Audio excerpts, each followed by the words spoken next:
Overconfident, but Go live. Good morning. This is Natural Resources and Energy. And it is Friday, March 13th. I'm starting a little bit early today because it's game day. Last day of crossover. And so we are starting with 325, that's 325. And switching up the order a little bit, we have Mr. Baker with us from VAFA. And also Chittenden County Regional Planning Commission. Welcome. thank you very much. Yeah, please look, Charlie Baker. Oh, Someone wants to go first. Yeah, let's do. would you like to? Do you have a copy of the bill? We all have copies. Oh, I don't have an extra, I'll get from here. My laptop is dying. Oh, no. Yes. Do you You need need a charger. Oh, I don't have. No, it's like not working. Oh, oh, no. Cross every day. Okay, well, go ahead, Mr. Baker. Well, first, thank you to the legislative council for producing a new draft last night, this morning. I did just have an opportunity to open it up. One thing that was briefly discussed yesterday was the regional plan amendment section 11, starting bottom of page 12. So just the section heading is on the bottom of page 12, so it starts on page 13. Yeah, I think Captain Dimitri actually took a review through other sections that had amendment or adoption of regional plans in it, just to make sure as we were changing the amendment language that things were lined up a little better. So you'll see multiple sections where the amendment is struck through. Thank you to Ellen for grabbing those. And just to clarify, that's because the amendments are dealt with elsewhere, That's right. right, in Yeah, that So there's now a section specific to regional plan adoption, Mhm. and there's a separate process for amendment, okay, which is what you reviewed yesterday. Yep. So these are kind of, I guess, cleanup changes. Yep. Just make sure things are clear and as less confusing as possible. So, okay, so that unfortunately that takes multiple pages, so you're filling that up significantly longer. But we definitely support the changes as the LURB review. And I should back up for a second. I mean, you may remember we kind of introduced some language like 3 weeks ago, I think. Mhm. I was trying to think this morning as I was driving in, it was probably right after the last Friday, the 13th. We got started on this. The LURB reviewed it on the 26th of February. And so this language, I think, is what the LURB reviewed from our proposal, which we support what the LURB reviewed. We're glad to see, their support for this and recognition of this issue. So anyway, all that amendments in section 11 was straight. Section 12 is the elements of the regional plan. This is where the definitional descriptions of the land use areas and that feel like it's really close. One comment question, I guess, the smart growth principles got added at the front end of those, so which is good. So they kind of like roll down through. My only question is whether I know they were put in section 5801. Just wondering if maybe they should be in section 4303. That's a question for legislative council. I mean, if the content is fine, just a question of do they go in the designation section of statute, which is where they were previously. We were hoping and maybe to get it in the regional planning section so that we could use them for our regional plan mapping and kind of get kind of clear connection by having everything 4303 chapter 117. So it's just a thought and not a big deal either way. So just to ask a question about that. But if we- on row 19 or line 19, page 17. I was just trying to find where the smart growth principles ended up in the bill, because I know they're here. Sorry, I didn't write down that page number, section 15, this. No, they're in here. It's at the end. Yeah, it's almost at the end, yeah. It is on page 23. starting on line 11. Oh, yes. And so it's added to like the definition section under the designation chapter. Which is where, it was in a similar place previous to 180, but, again, so. That makes sense.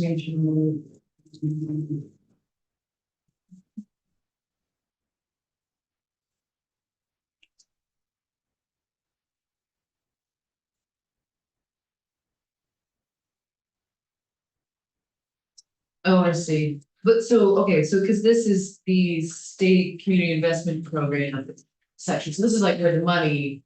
It's a designation program. Right, right, Yeah, yeah. okay. Okay, Again, yeah. As long as it's referenced, it's fine, Okay. but. Could be- Very mild together. Yep. Okay, sorry, backing up, to. Okay, then page 18. So this is, the downtown or village center first. Thank you, for what I was, understood so far to be the two new sentences that were added there. Thank you, those were really helpful. And just to be clear, we saw some not clear statutory language, going back a year or more, as we've been working on these maps. And so we started working on this language that last summer. Having the HCD review, having the LURB review, VNRC, Preservation Trust, trying to get to some common language and sorting out some of the almost conflicting things. Mostly around the issue that step one centers are not required to have historic districts. And so this issue of the or, sorry, I'm really focused on line 6. Right. This issue of the or for us is very important, that it be more inclusive and not exclude these centers that may not have a real historic district. And just off the top of my head, like the new North End in Burlington, it's not a historic center, it's a shopping center, but that's the center of that community. And there are cities working on redeveloping and stuff, which is great, but it's not a historic center. And we've mapped it as a center. Brookfield is working to move their center around their school and get out of the floodplain. Again, not a historic center. So for us, I know it's just one word, but it's a very important word from our view that we kind of open it up just a little bit to deal with these situations that don't have historic districts. Questions on that? Okay. Sorry, that may be the biggest thing I can say. That one word is really important. Next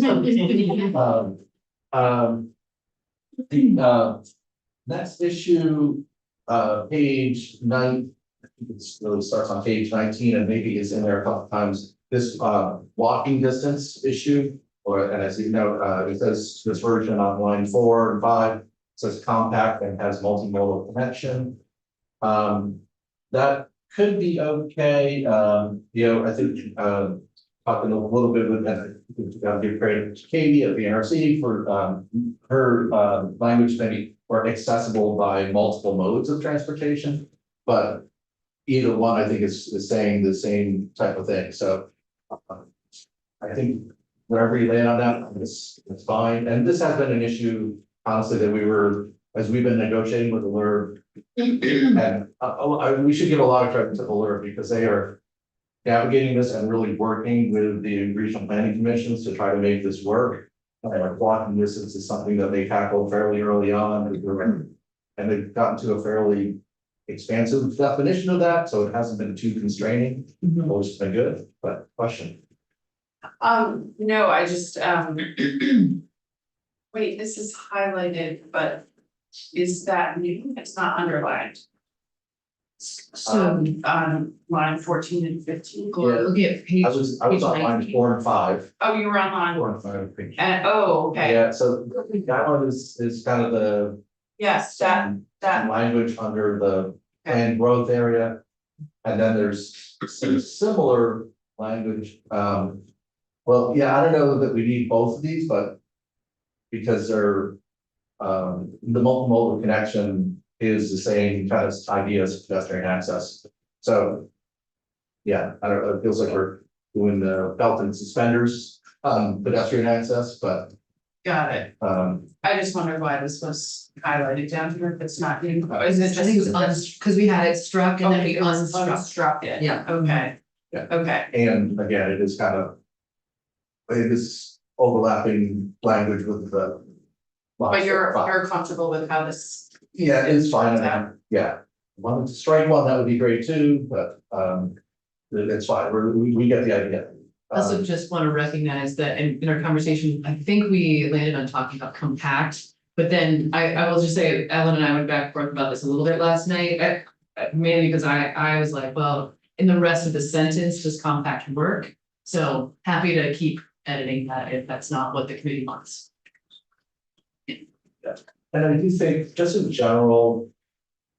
I think as the RPCs have been working with their towns, and now we have monthly meetings. A year ago, we had weekly meetings with all the planners working across the state to kind of talk through issues like this. And, I think these words all make sense to us. We're all trying to get, compact settlement patterns, smart growth, agreements that are all, it's embedded, and you can see it come out at the other end. It's only 2.2% of the state, but it's really tied into what the towns have been planning.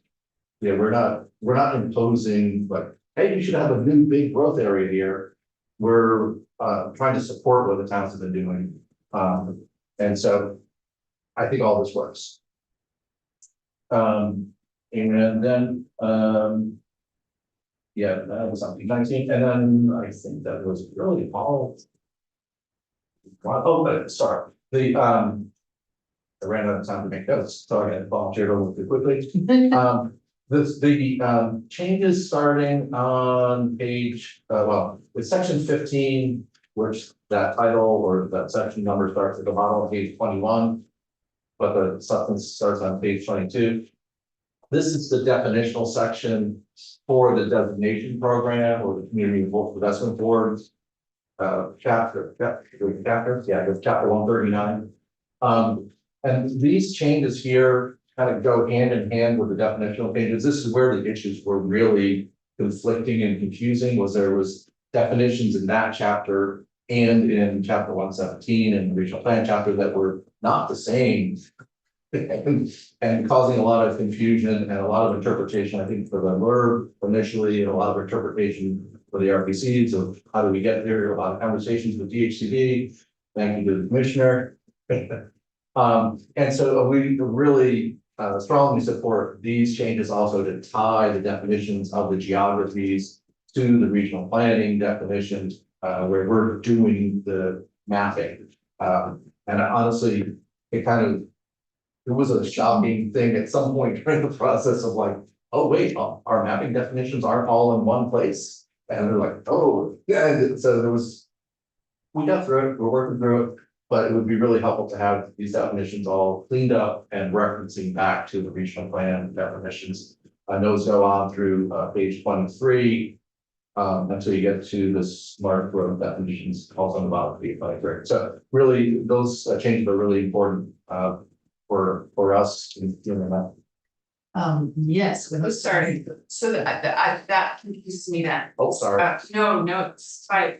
You were asking to move the smart growth because you wanted them in where the planning stuff is, but then you were just saying that this is where the planning definitions are, so I'm confused. Yes, we were too at the beginning. Okay, We're asking these definitions that are tied to the designations to tie to our land use maps. oh, you're just asking for the cross reference. That's right. I see, okay, Yeah, which is what's in here. Okay. Right, and if you see like village area refers to 43, 48, 12, C. yeah, Is the village area definition that we just looked at. got it, okay, So yeah, we're just looking to have the connections, the connective tissue to understood. be there and not a competing definition. And then I don't think I have the Office of Legislative Council. I'm sorry, because I was slightly late. Did you talk about section 13? No, it's just like appeal. oh, Like that was, I had a question about it.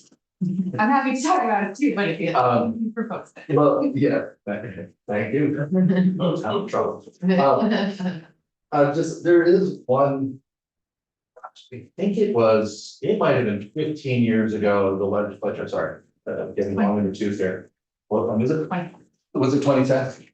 16 years ago, I was wrong.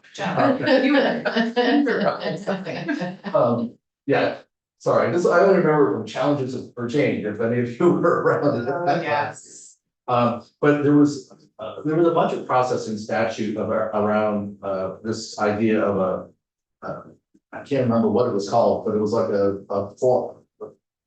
body that would review regional plans and stuff. It never happened. It was never effectuated. And at the time, I think the administration was like, let's get rid of some of these commissions that never were formed out of statute and try to clean up things.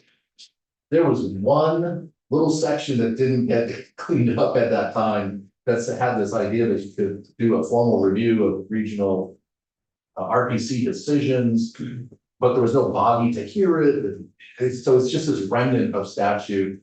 And it's really, when we saw it, it was like, oh, wow, this is really like competing with what had just been set up with Alert, who is now assigned to review regional plans. And so, yeah, we think that's a really important thing to get deleted from or repealed from statute. So thank you. Okay. That's good to know. I'm gonna go Senator Ponders and send news. I had seen some language that the RPCs had with that. I don't know if it seemed to be here that make it short of still using the tax credit money for historic centers. That is in, It is in there? it is. Okay. Oh, is it in here now? Okay. Yeah, and so, one of the things is we were working with, Preservation Trust. Yeah, sorry, Page so, 29.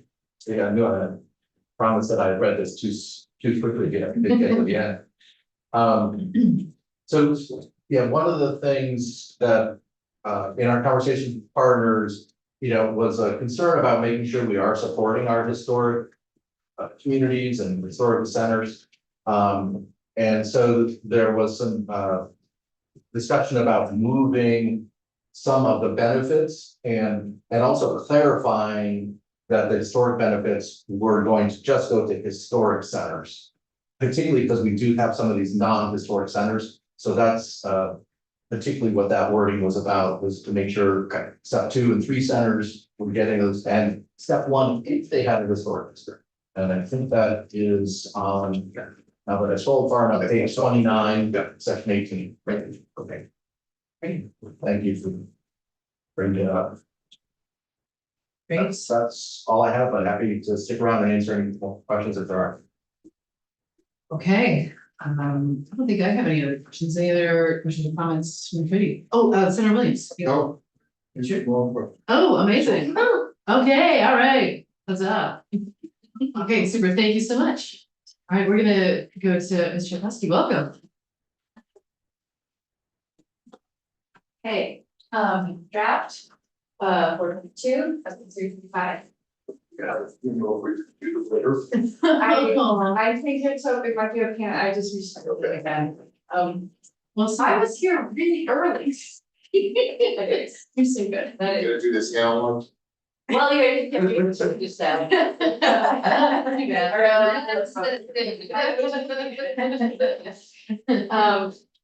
So draft 4.2, the changes are highlighted in yellow, although I think maybe some of the confusion is that I had things highlighted in yesterday's draft that maybe we didn't talk about, and so then I unhighlighted everything for what was added last night. So as we walked through, like the repeal actually was in yesterday's version. So, but we didn't actually talk about it. So Senator Williams. That was it's- my question. Okay, I want to make sure what we had in front of us was, because I came in late, was not from stakeholder, it was actually. yes, for Melanie. Yep. Yeah. the other thing I did in this draft is I reorganized it slightly so that it is now more by topic and they have section headings, so you can know where we are a little bit better. It's great. So, page 1 is first section is legislative intent. This hasn't changed in a while. Section 2, starts the Act 250 provisions. The first here is the road jurisdictional trigger. So on page 2, you have already pushed what roads, when roads become jurisdictional until after December 31st, 2027. But also, there's an entirely new piece of language here on line 9. So until January 1, 2030. Roads constructed in areas mapped as eligible to receive Tier 1B area status, but have not requested or received Tier 1B area status, shall not constitute development.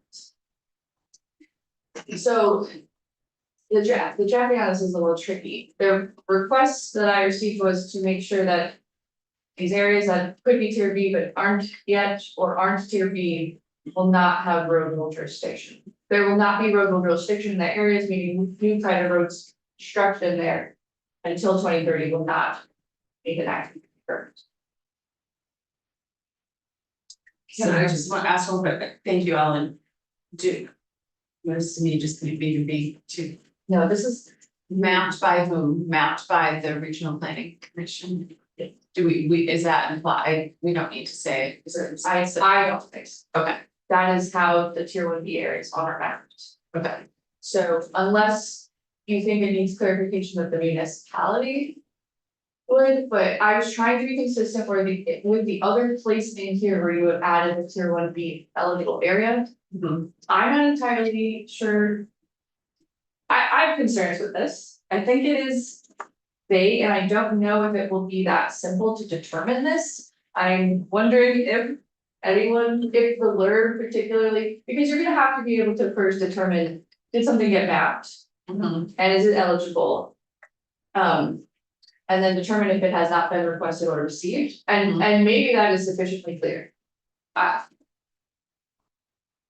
Well, my understanding, which is changing every day, is that y'all map things and then they have to go through the verb to be approved, so that's why I was asking who mapped by whom. So if, I'm gonna pick on you because you're sitting there, if Charlie maps something as Tier 1B in his map of Chittenden County, right, Chittenden County, am I getting your right? You're looking eligible. Tier 1B eligible in Jericho, and Jericho hasn't yet requested or done anything about it yet, but the LURB has approved Charlie's map. Then that's when this, I think, we would want it to kick in. That Charlie's mapped it, but Jericho maybe hasn't done anything about it yet. But then they could in the interim or not decide to, but after January 1st, 2030, this would go away, whether they become Tier 1B or not. Yes, I was not here if you have discussed this previously, so I would need to know further the committee's intent. Yeah, I mean, this came up yesterday. I had mentioned something along these lines earlier this week. And then Megan suggested this concept yesterday as a sort of way to get at what I was trying to do. Thank you, by the way. So that was as far as we've gotten discussing it. So. I do wanna make sure it reflects your intent, we were playing telephone here a little bit, so if Yeah. this matches your intent. Well, I think it does, Okay. except for that's why I was asking Yeah. about the mapped by. Yeah. And so I think I guess we could put it mapped by, I think it maps throughout this whole thing, I think it always. the regional planning commissions. Okay, I mean, if that's the case, then I'm fine with it. But we do want to make sure it's been approved by the board. We need to say So that, that was one of my questions because too. it's not really mapped until it's by the board, so maybe we want to add that. I guess I would also, okay. So, But. Alright, actually, I don't understand what you're saying, so, Well, it's an approved map, it has to be an approved map before it counts. And I think maybe that's actually already there. no, well, because there's two levels of approval, right? Because one is the level of the Well, but So Margaret, so you saying that you think it's unnecessary at this moment? Well, Or did you change your so mind? I guess my question is, if it has been mapped and approved, doesn't that mean the tier 1 area status has been granted? No, because the town has to request it. Right, so you're, The so, town may not have requested it. yeah, Okay, so here, you know, so the intent is. The map and approved by the owner, they haven't opted in. Right. And so during that period until January 1 of 30, the idea is that the local does not adhere. In that situation, and so even if the municipality has not requested, you're still leaving it on the map. That is then approved? Yep. Okay. Mhm. Okay, so I'm not sure when they, are we, we do wanna add some clarifying language? not sure, okay, What do you think, Senator Bosworth? so. Mapped as eligible to receive tier 1B status, does that phrase? Imply strongly enough that that also includes approved by the board? Absolutely approved. So why don't we say, just to be clear. Constructed in areas mapped. Eligible, Yep. In a LURB approved map. yes, that's what we're trying to say, yeah, an area, okay. yeah, Is it easier just for the land use areas? Will you introduce yourself? I'm sorry, Yes, okay. Alex Farrell, Commissioner Department of Housing and Community Development. I wonder, just on the term tier 1B eligible is vacant, but I wonder if just referring to the 4 land use areas is easier than just saying. Well, except for that, I think in addition to the land use areas, that, because there's these other checkboxes that have to be met, and I think. Yeah, through- Right, so Yeah. we're looking for like that Got it. one further, do you know what I mean, like. I do, yeah, They could request it, but they just haven't. they just have. Right, Okay. because we were, well, that's, So not just the land use areas, but also, okay. so, but heard, you know, like, definitely appreciate it. so roads constructed. In.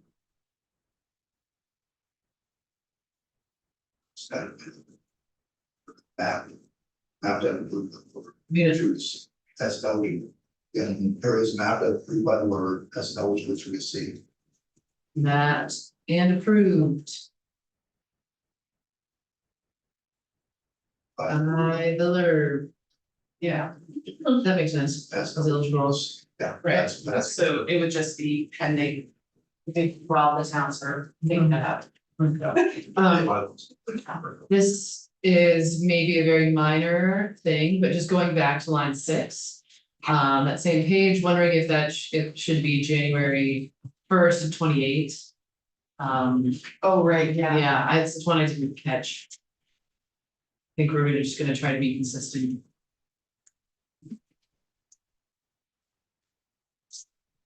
Okay, feeling good about this language so far, should we keep going? And actually wondering if we should do the same on line 19, January 1st of 28.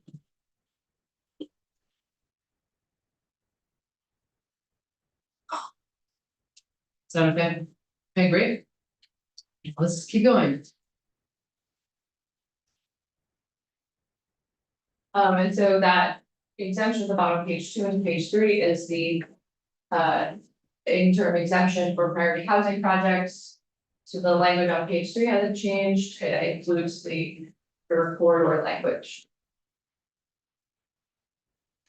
So section 3 has not changed, it's the definition of priority housing project. Adding that it is a portal project located within one of the designated areas or within an area mapped as eligible for tier 1B area status and that is not currently approved for tier 1A, tier 1B area status. Do you want this to match what was on the prior page? Yes. We're at the bottom of page 3. I think as long as we're referring to mapped as eligible for tier 1B status, it should match the other, and approved by the LURB.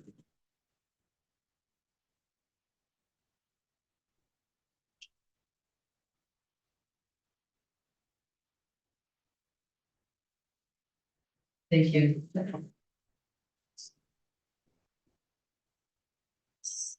I mean, to be fair, the rest of that sentence doesn't match and is not Right. currently approved for tier 1B. So you are doing different things here than what you're doing on the prior page. Because this is intended to be permanent and the other one is time limit. I see. So maybe they don't need to match. I mean, that's fair.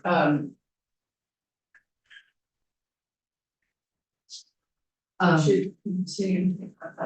Okay,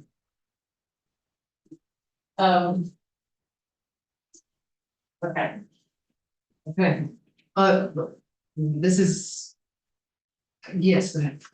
Just a clarifying question, but this is priority housing projects, can happen in the areas eligible for tier 1B.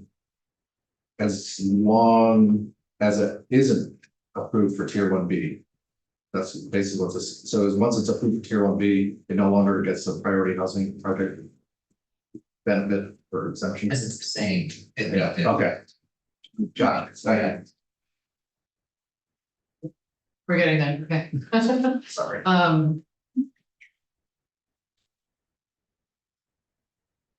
Yeah, okay. alright. Page 4, section 4, this is in the exemptions, small, I had just a small like grammar issue on line 7. So that it's a project located entirely within a tier 1A area as established in 34 as under. The date at the bottom of page 4. This is for accessory dwelling units. That exemption is till January 1, 2026, 2030. And page 5, again, still no changes here. Page 5, CC is still January 1, 2030. This is no permanent amendment for converting a commercial structure to 29 units of housing. Then starts some interim housing exemptions. This hasn't changed, January 1, 2030. The subdivision for or the construction of housing projects and mixed use development. It's 75 units or fewer. Further down, again, January 1, 2030. This is for subdivision or construction of housing or mixed use development with 50 units or fewer. This is in the village centers and the urbanized areas. Then further down, still the interim exemptions. This is the downtown exemption, so until January 1, 2030, subdivision for the construction of housing and mixed use development. Okay. Section page 7, section 5. So this is the tier 3 rulemaking process. There is new language for this on the next page. So when we were discussing yesterday, this language in the session law provision is the land use review board's rulemaking process that they're going through currently for rulemaking. You are extending the deadline for them to finish rulemaking on the next page until June 30th, 2028. And then it was slightly unclear to me if you were keeping this provision at the bottom of page 7 as part of their directive. So it adds to that what they shall be reviewing, which is determined which and under what circumstances criteria under Act 250 should be part of the tier 3 area of review. Yep. And then, as I said on page 8, the date for the rules to be due to Secretary of State and LCAR are June 30th, 2028.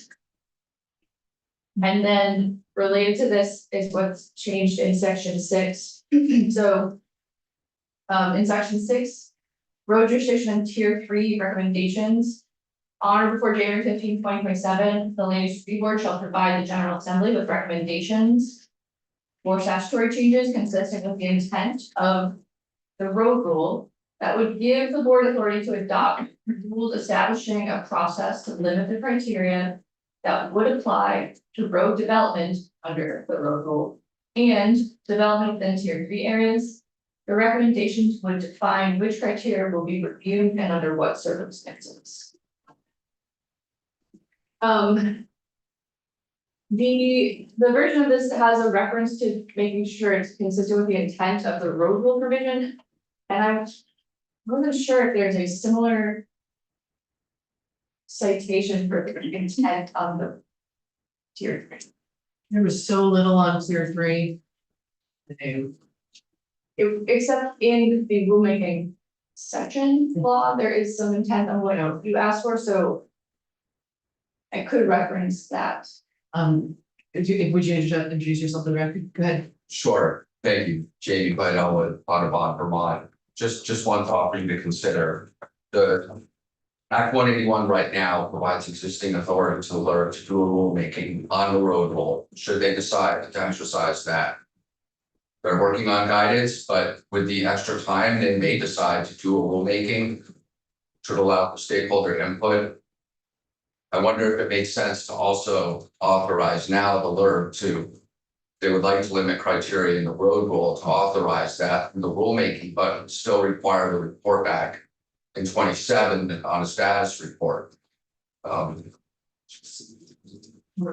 you want to? I do think where they landed was that they would like the report back before they give statutory authority for them to make changes specific to the road rule or tier 3 criteria waivers, so. Like we want to see what they're suggesting before they go ahead with their rulemaking about, fewer than all of the criteria.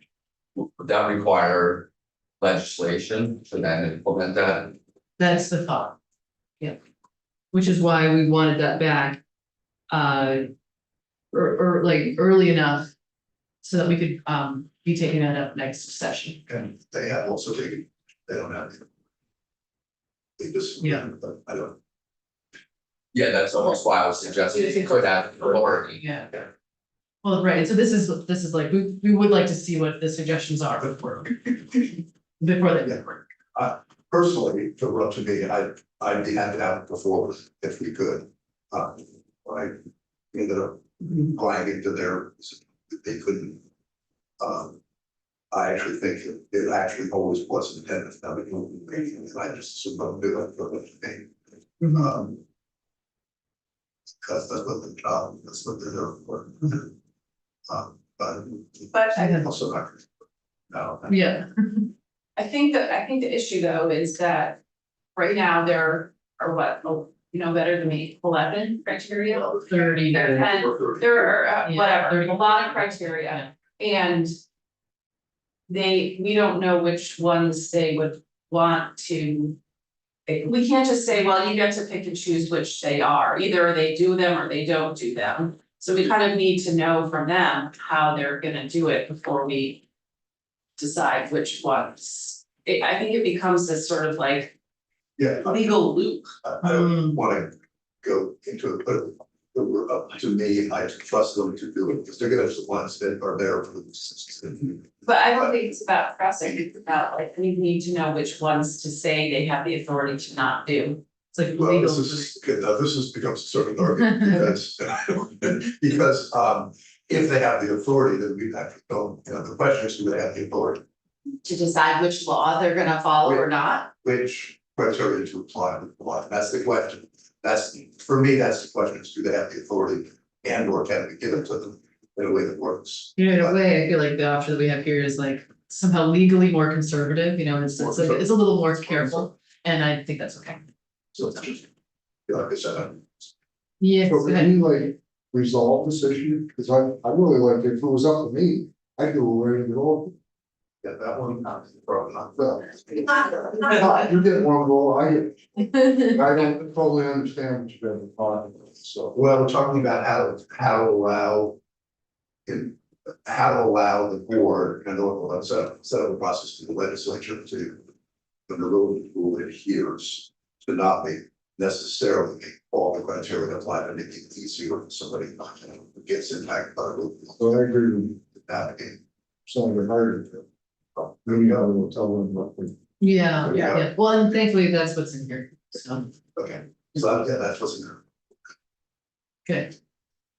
Okay, thank you. I think we, I don't, any other comments about this section, section 6? Okay, let's keep going. Alright, so the next section, section 7. Oh, is the effective dates for the things we were just talking about. So on the top of page 9,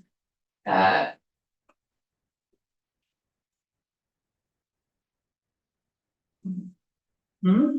the top of page 9, the effective dates for criterion 8C is January 1, 2026. And the road jurisdiction is January 1, 2028. Did I say 2026? Both of them are January 1, 2028. You have pushed back the filing with Elkhart to June 30th, 2028.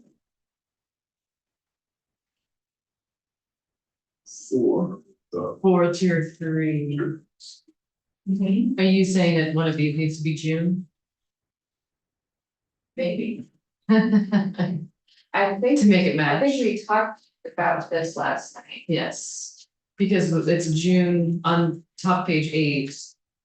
But this was specifically for The tier 3 rules. tier 3 rules, so whichever are. I don't have my, every time I try to write down like Oh, which ones are which, and so I'm not looking at. It's section, it would be section 21, which is that online 2 there on page 9, page 9. So that's tier 3. Oh, 21. So does that need its own line because it's different than the rest of them? I guess that's what I'm asking. Tier 3 would be in effect before the rules are required to be done. Right, this is the conundrum we talked about yesterday. Yes, so as long as it's gonna be consistent with that, because we did talk about pushing things out 6 months for the sake of rulemaking. Then it seems to me that we should break that one out to have it be June. It's, yes, go ahead. So you just said that we agreed to last time, who was we? So. And as a part of our discussion yesterday, particularly with Megan Sullivan, Okay. who suggested that as a result of. Nothing happened last time? Well, so, I'm sorry, last night, because I was in communication with Ellen about this draft and. So that's what she's referring to, because I had referenced like, oh, don't forget to push this out, so that's something that we had talked about, that's all. But to be consistent, but really it was just referencing our conversation earlier. So it wasn't part of this committee that was going up? No, it was, I was just, Telling me about this discussion you had after I left. Yeah, and this we did talk about yesterday. Oh, I remember the Yeah. conversation. yeah. I just curious about who's deciding what last night. Oh, no, just trying to make sure we had a draft ready for today. So yeah, I'm happy to break that out. Does that make sense, Ellen? Yeah. What, July 1st, 29? Or June 30th, just so it's consistent with top of page 8.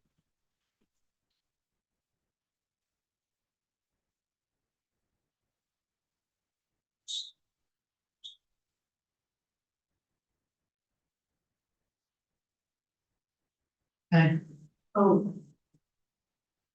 No, Yes. top of page 8 is 28. yes, that's. Right, so June 30th of 20. Oh, okay, sorry. So we did say 29, so you're. I said 29 because I was thinking this was, sorry. Oh, no, 28, Yeah, I was thinking that said December 28, but it's January. yeah. Okay. Should we keep going? Sure, so next section 8, this is the request from A&R to straight reference to for tier 1A areas, the bylaws have to cover rare species. Next, section 9. This hasn't changed, this was adding clarification in 4460 regarding that. Permit conditions that are being transferred so that they can be enforced as part of a municipal permit. That's on page 10. And on page 11, it's still been changed, but it's striking the requirement that the town enforce existing Act 250 permits if the permit conditions have not been transferred. And then at the bottom of page 11, section 10 is new. Or it is a full rewrite of what was previously the appeal to the municipal appeals report. I'm sort of struggling with what to call this report, but maybe discretionary review of housing. So on report January 15, 2027, the Department of Housing and Community Development, after consultation with the Vermont of cities and towns, onto page 12, Let's Build Homes, the Vermont Natural Resources Council and the Vermont Planners Association shall report to the General Assembly on recommendations for how to reduce the negative impacts of discretionary review of residential development. The department shall consider the following: whether the state should establish a Vermont model code to assist municipalities seeking to replace discretionary review with clear and objective standards. The potential value of the federal right to build zone legislation and steps the state can take to maximize that value. And incentives and planning assistance to the state can offer municipalities seeking to limit discretionary review. The report shall also include a status update on the 802 Homes pilot program and recommendations for how to improve the efficiency of appeals of municipal zoning permits for housing. And then the report is to environment, housing in general, and economic development at the city. I don't have a problem with that, on line 11. The two things that both include each other. Put a report on it of the 802 Homes pilot project and recommendations for how to improve efficiency of appeals. Yeah. They're choosing, I mean, I don't really care. Yeah. But Yeah, that's true. So. Two different, very different things. Two different things. Yeah. We break that out to its own bullet. Exactly. Yeah, sure. Oh, well, it's different than what the original proposal was above too, Yeah. so. Yeah, no, it is. It's a different thing. Yeah. Okay. Things to include on the report. Thank you. Yes. Okay. Section 11. This starts so this starts the sections on regional planning. Can I stop for just a second? I wasn't sure. I wrote something down, but then I didn't see you write it down, so I wasn't sure if we decided, are we gonna break this one out or not? Does it I think matter? so. Sure, let's do it.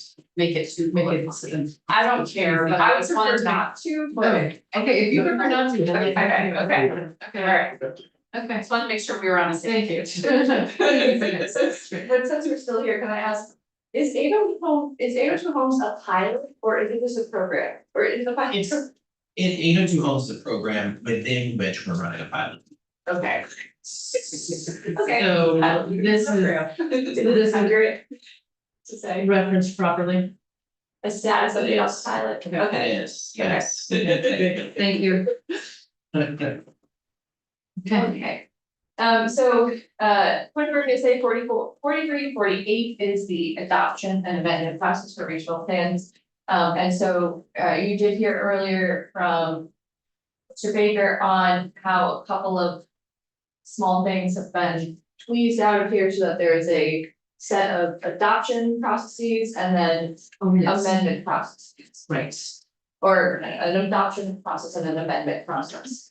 So on page 13. It's now just trying to be clear, hold the first meeting on regional plan adoption. And then later is what the process is for amendment, so in these other sections, reference to a regional plan amendment have been struck. So. Do you want me to walk through this, or does that make sense? I'm feeling good about it. I think it was also helpful to hear earlier about that, so Yeah. feeling good about that. So that continues, page 13 into page 14. And into page 15, small thing, so there is in subsection J already this minor amendment process for the regional plans. I just added on line 13 to land use review board, because this paragraph refers to both the land use review board and the community investment board. I'm just trying to be clear on that. Board. And then subsection N, which you have talked about previously, is the process for regional plan amendments, non-minor future land use map amendments.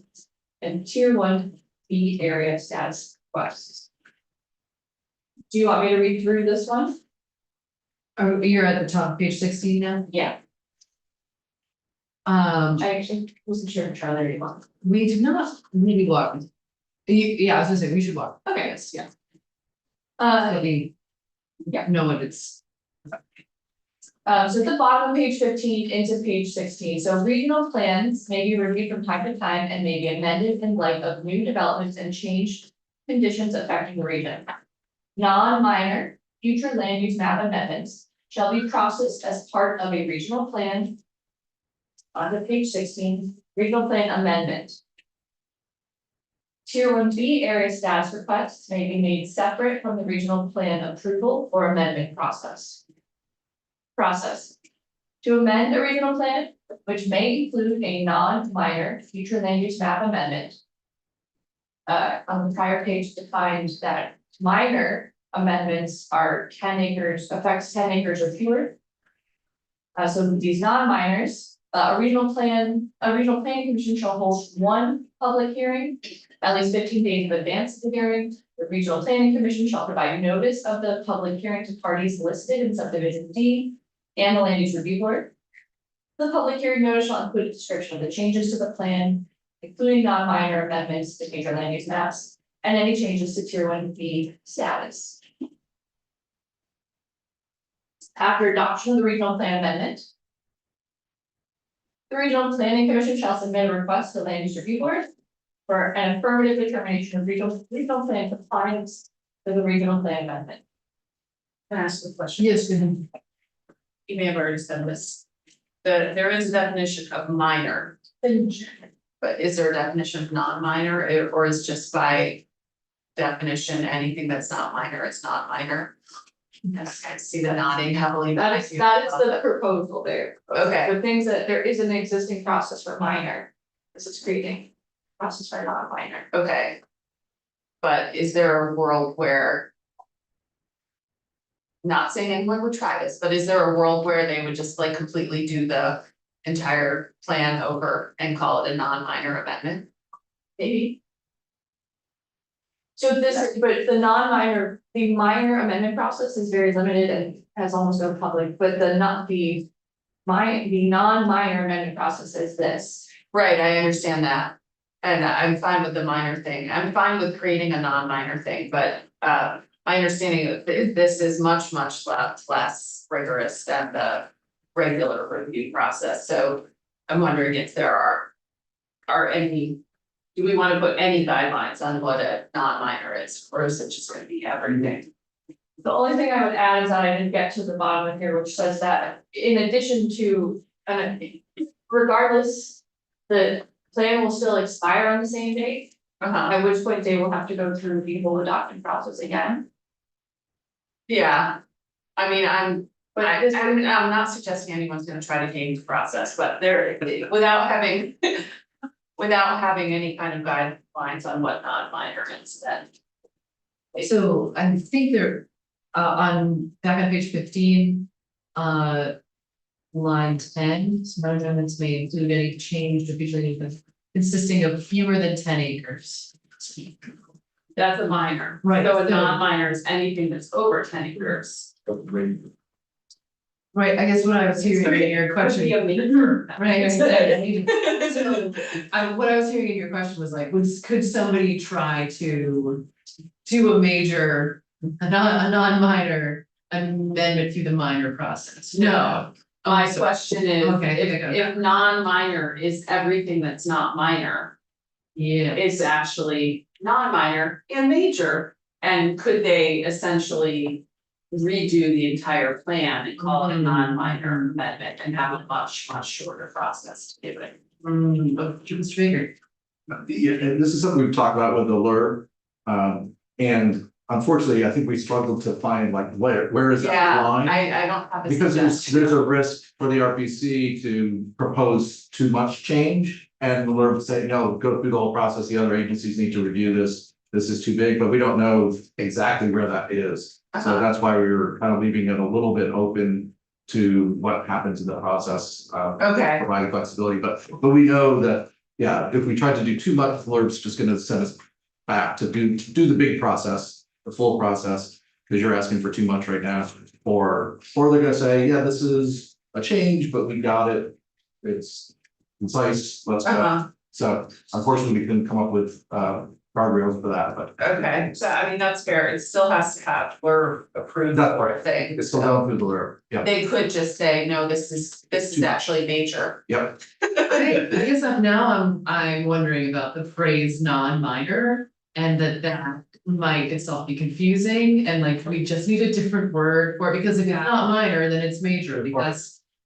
Yeah, so does that, Or maybe we say medium amendment, so it's not minor, it's not major, it's medium. And major implies you're gonna redo the whole plan and you have to go through the full process. yeah.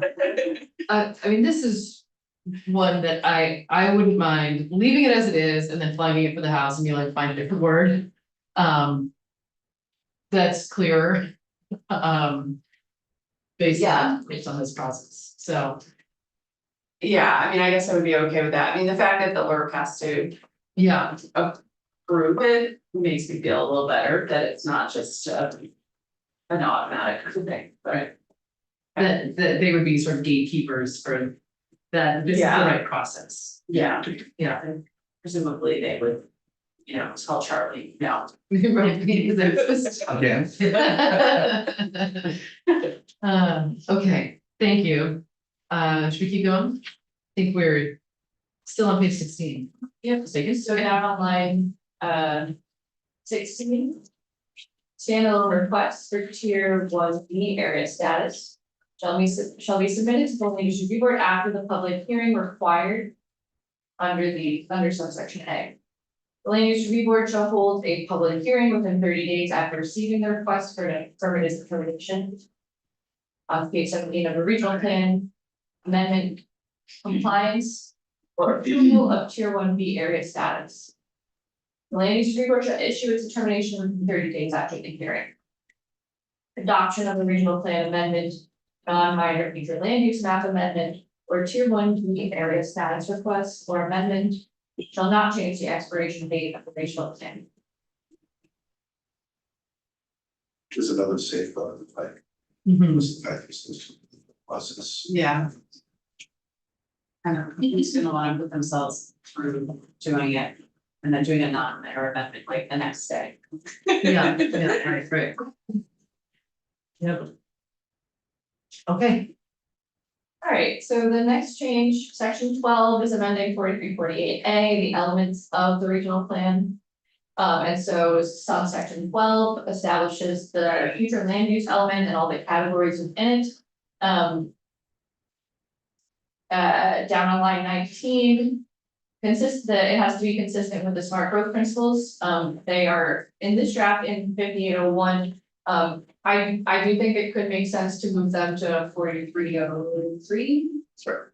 So we can move them to the other planning chapter committee to consider that for the municipal planning and zoning chapter instead of the community investment board chapter. I don't know that it matters terribly, but particularly because the community investment board chapter references this, we've added all those references in the definitions. places, having another reference to this chapter for the smart growth principles, I think makes sense that that's. That the things are living here. And the community investment board chapter references things in this chapter. It doesn't really matter, I think again, it's a thing, it's in here, you could ask the house and have that conversation and maybe. I love that. Because we don't have to do it. I don't wanna give you too much to Well, drink I- right now. I have a thought, do you have, does Commissioner Darrell have a thought? Yeah, Alex Farrell, Chair of the Community Investment Board. I don't the idea of all of that being moved up to the plan section rather than What did you say? community investment. So not in the community investment board section, because for me, this does have more to do with the planning and mapping, so it actually feels better to me to not be in the CNFD section, but to be up in.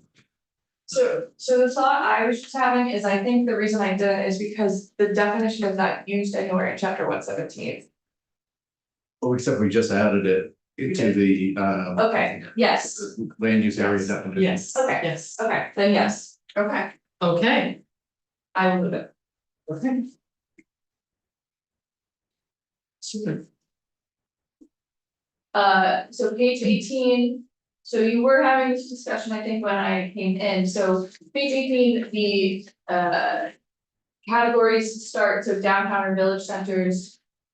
So down on line 6. The downtown or village centers are the traditional or historic central business and civic centers within the planned growth areas, village centers. Based on well. Are you keeping this? Page 18, line 6. yes, Yes. yes, Okay, people love it, great. yeah. And then municipalities may have more than one center, including planned, new or emerging centers that anchor planned growth areas or village areas. It is the intent that every town in Vermont may have at least one village center in which additional housing units are supported. So those haven't changed from prior draft. Then there's the category of planned growth areas. This hasn't changed since yesterday either. It is striking the references to new town centers, downtowns, and village centers. I hate to do this, but I sort of, on page 18, this on line 11. No, I'm thinking about towns that just have absolutely no center. Sandgate has no center. There are other places like that. I mean, what does this actually mean? They're not going to, it's not gonna happen. So what are we really saying? It used to say the word, I think it actually said that almost every town at one point, Yes. there is, or the most towns or something like that. I think we should, maybe we should just say it's that most towns. They all may have, by the way, so. It's just a may, They may anyways, have. it's Well, that's true. useless Well, language, it's just like like- the intent So is why don't we you. just, so that would be why don't we just get rid of it? They could build the housing, but that might eventually be the same. So that could change. Yeah, I mean, I think that's sort of the concept people were trying to get at, it's like, you know, we want every town to build some housing. But I hear you, so maybe doing is the 10 that almost every Yeah, town. I would rather keep the language and add either the most or the almost every. or Let's just say something. most towns in Vermont. Okay, I think that's a fair.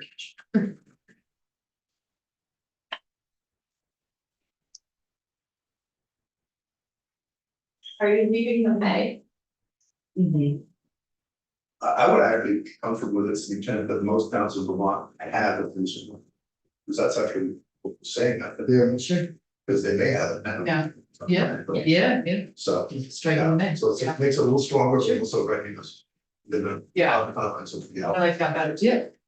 Great, thank you. Thank you for speaking up about that. Alright, so planned growth areas, what is struck here is the references to new town centers, downtown and villages, those areas aren't going away. And it's also striking the reference to the smart growth principles because it's being added at the beginning. And I know we've talked about this. I didn't get there yet. No, I'm not. I didn't, The new towns. I didn't get there yet. Oh, I was 18. How did you out? Sorry, but Cecily's directing the new town center, so I'll ask Ed about it here. On page 19. Oh, wait, but now I have my question. I didn't get there yet.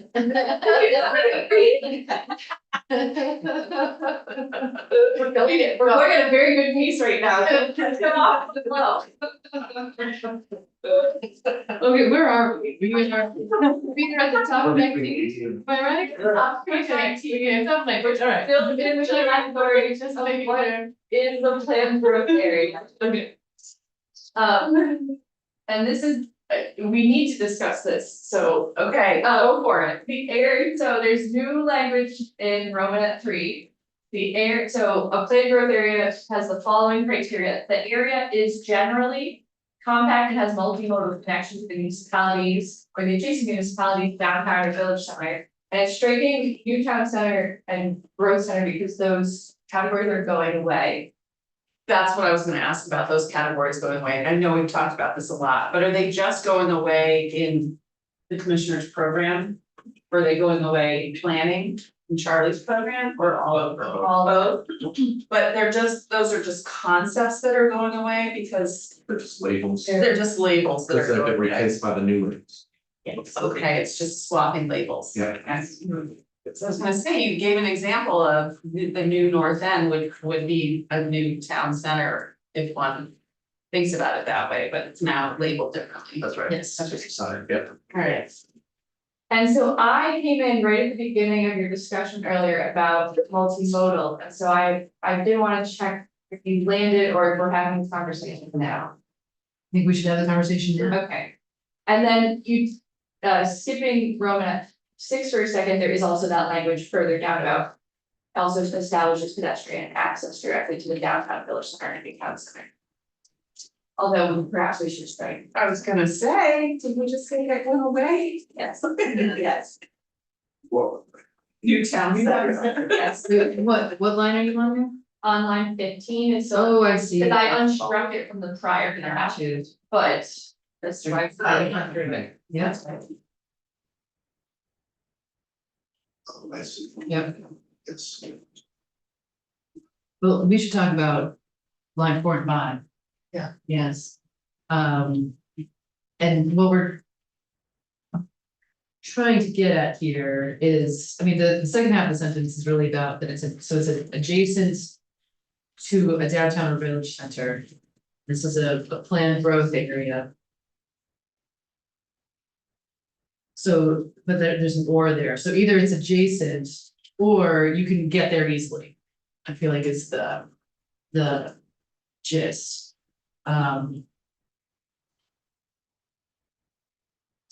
Mr. Baker, go ahead. Sorry, are you referring to the or on lines 5 and 6? Oh, yeah, what does that mean? Yes, Multimodal connection to that municipality or an adjacent municipality's downtown. oh, I see, okay, thank you, it's not a word, Yeah. in that, right, so it's regardless, it's adjacent. Right, to something. To some sort To of. some kind of. Yeah. So compact, thank you for that clarification. Senator Bondarts, do you feel comfortable with this? So compact and has multimodal connection too. Okay, if you're comfortable with that. It's fine with me. And should we make it the same language down below so it's consistent or do we? I think we need pedestrian boards. It establishes pedestrian, doesn't mean you have to walk. But it has, it should have between access. Well, that's interesting, so I just wanna play that out for a second, just to make sure that I'm understanding, because if it's a planned growth and planned growth area, so it's not an area that has a lot of. Perhaps development yet, and. When we say establishes pedestrian access, the question I have is like, is the pedestrian access already there? Or is it? As a part of the development, would that new development would incorporate pedestrian access. So down on line 12. Yep.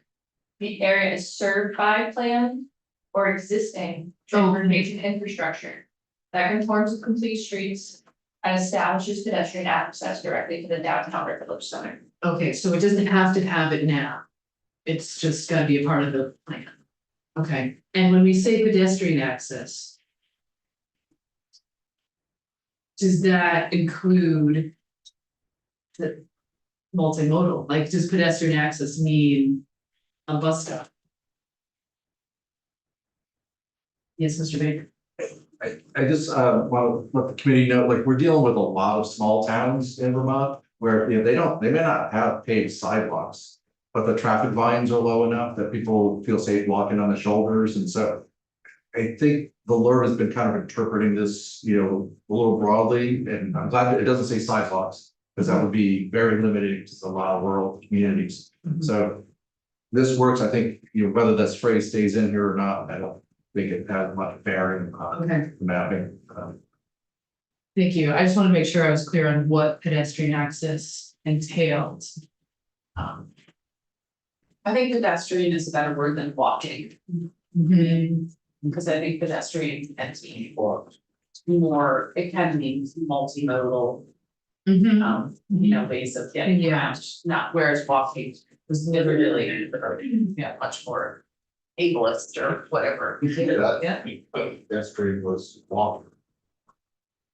I mean, I think a pedestrian is anybody who's not in a vehicle, so it could be, you know. I mean, that's a good point, I don't know, just like, no, I don't know. But I think a wheelchair would. Or a Yeah. scooter, maybe. But I don't know, there's your point. I just always thought of pedestrian now. Walking, right, like. Maybe it's. Well, like, Merriam-Webster defines pedestrian as going or performed on foot. Of or relating to or designated for walking. Okay, there you go. So the only thing I'm saying is, it doesn't mean you can't, put other means, this is that, that's that, so. Yeah. That's fair. And in theory, In the complete west. street is not. Right. This is multimodal. yeah, Yeah, so it's covering both bases. okay. Okay, thank you, but we are striking Newtown Center. Correct, yes. It doesn't exist. It's not- No more though, yeah. So still on page 19, line 8. The area provides opportunity for development, infill development, and redevelopment that is needed to meet the regional and municipal housing targets that meet the present and future needs, the diversity of social and income groups.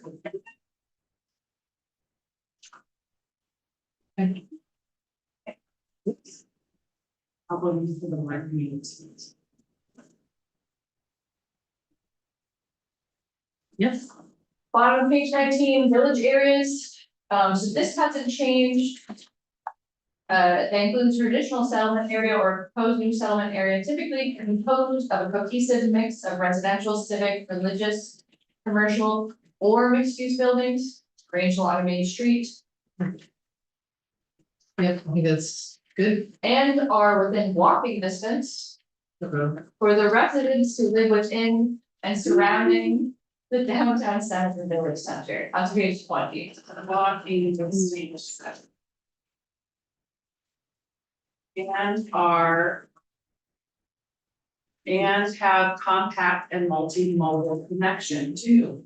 We just use that phrase from up there. Yeah, what do you think about, that's fine with me, I'd like to use the same phrase. Instead of walking distance. Can you make that work? Yes, I would like to. Phone friend. So village areas are different though than. Planned growth areas, Typically lower density, yeah. so they may not be compact Um, or. yeah, that's a word that doesn't have a clear definition, right? It doesn't have a clear distance, so I think the LURB has been pretty good, and we've been, as we've been working with our towns, you know, it's compact for that area, that location. You know, it's not covering the whole town, in other words, it's the village area. You know, and it seems like it's working so far, because towns have been doing a lot of plans in their own towns, like they have those areas fairly well defined, so. Yeah.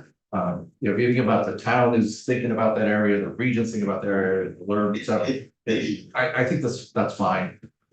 So I'm sorry, you're saying it's fine, as in leave it as walking distance? No, to make the change, Oh, okay, so make it compact and has multimodal connection. Walking distance and walking distance and and just to be clear, the LURB has been pretty.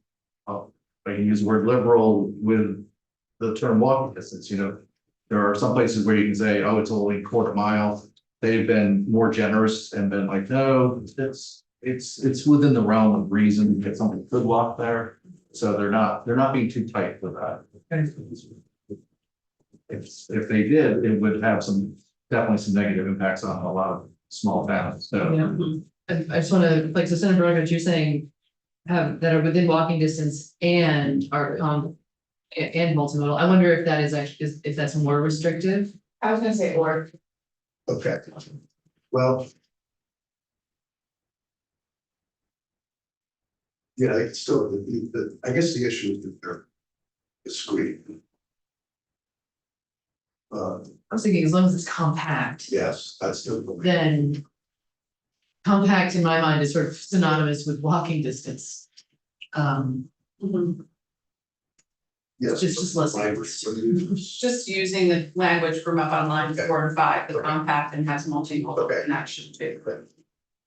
But is it an Andrews? That's me. Yeah. Yes, yeah, compact. No. Oh, I Walking think we're, distance. I think not we're getting rid of taking walking out. distance. Oh, you're taking out, Yeah. oh, okay. That. Okay, intersection streets that are compact and have multimodal. Okay, Yes. Yep. All right, on page 20, it's scraping references here to existing village center designations.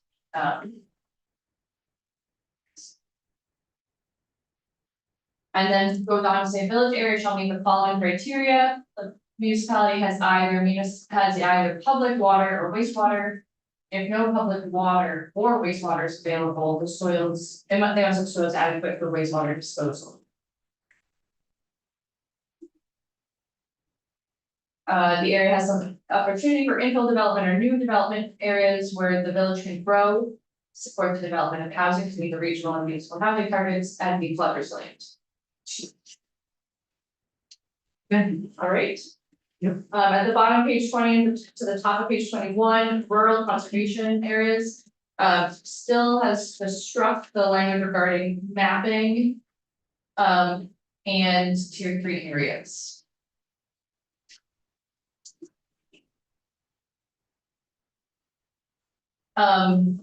Section 20 or page 21, this is the language that relates to the community investment language. So with the exception of pre-existing non-conforming designations approved prior to the establishment of the state community investment program, the areas eligible for designation benefits under that program upon the land use review board's approval of the regional plan future land use map for designation as a downtown center or village center shall not include development that is disconnected from a downtown or village center and that lacks an existing or planned pedestrian connection to the center via a complete street. As we briefly talked about yesterday, nearly identical language like this appears in the community investment program, but that's being struck because it was considered redundant. It's here because while it relates to the community investment program, it's about how the areas are mapped and then submitted for entry into that program. And so I've just added, there's a couple words added here to be very clear about what is happening. Because we had at one point, we were going to strike this whole paragraph, but it's because it was maybe redundant, but it's not redundant. Right, so well, I struck the other other- paragraph. Yeah. You could, I think you could make either choice. Okay. It is relevant to both situations when the mappings happen and then the designation happens, so that's why I originally included it in both chapters, but having it here, I think, is a signal to the RTCs.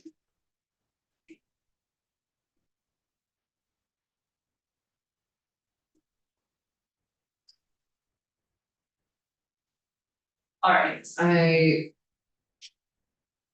I apologize. I think I need a little explanation as to what is happening in Snre. Oh, sure, so they're going through their mapping process, and when the designations were created, they were created originally at various times. And there has been some, I think, at times, some controversy over if some of the old designations were proper.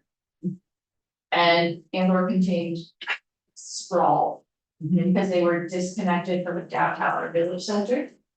And so, this is acknowledging that, moving forward, as those areas are mapped in the future, they cannot be disconnected, they cannot be of a sprawl form, they have to, so there are some pre-existing non-conforming that are gonna be sort of grandfathered in, but moving forward, they shouldn't be, Okay, mapped that way in the future. okay. Thank you. That is all. I think there's just a couple of niche situations that happened. I don't know, I don't think it was widespread, I think there was something of one or two, so. Okay, All right, guys, great. Thank you. section 13, you heard about earlier, this is repealing section 24 VSA 4476, an old statute that doesn't actually work. And probably should have been repealed with Act 20. Yes.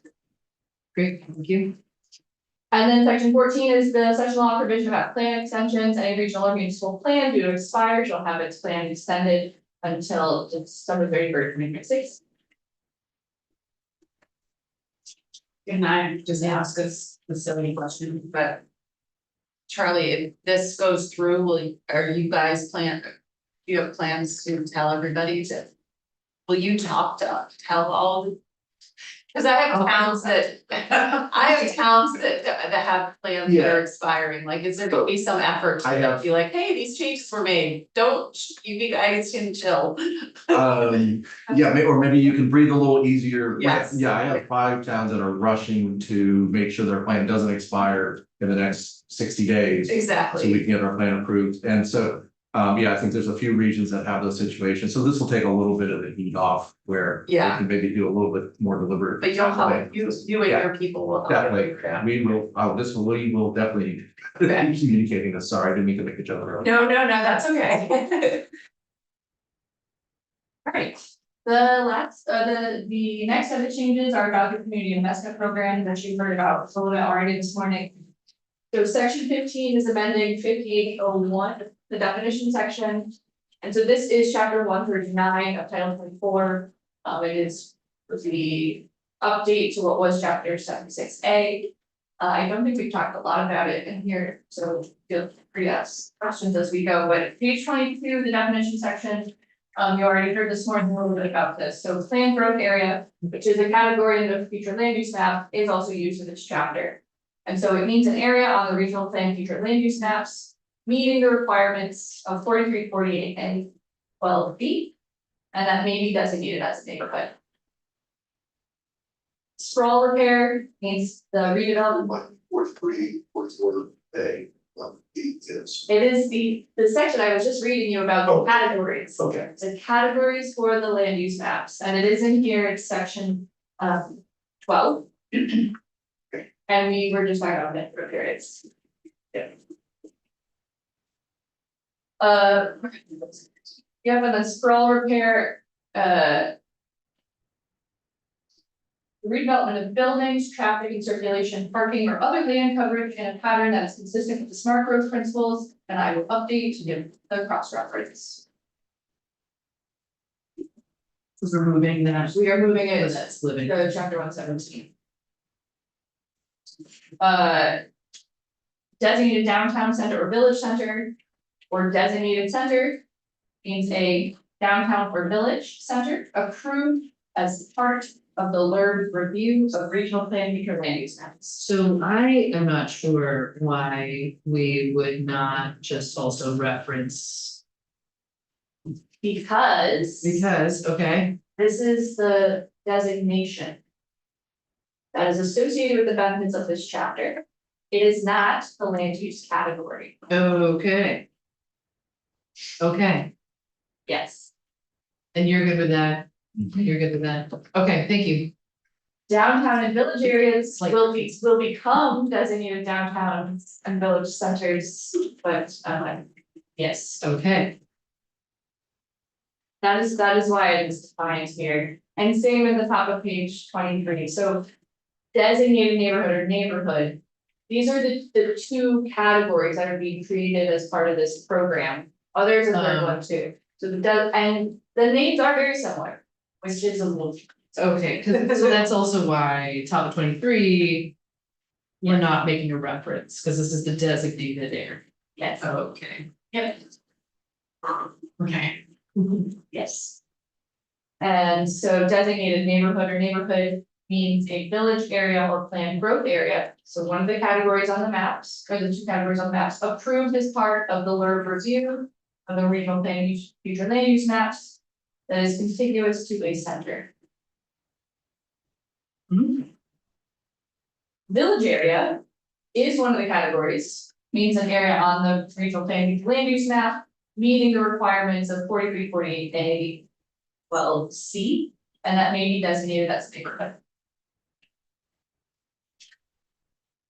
And then, so I'm on page 23, line 11, these are the smart growth principles. You are going to move them to chapter 117, so they're gonna move out of this. Great, would you like me to read that? I don't think so, because it's reestablishing something that we already have, but we did, I did bring up.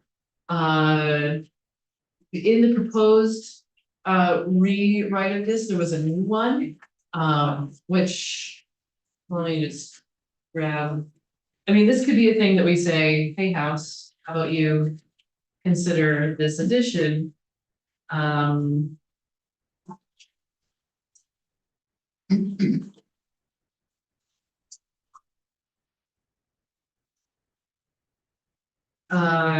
this is in. I think it's in both Baptist recommendations and the LURB's comments on Baptist recommendations. They have one that would go after after H, they have a new I. Which would be provides opportunities to develop in areas less at risk for flooding.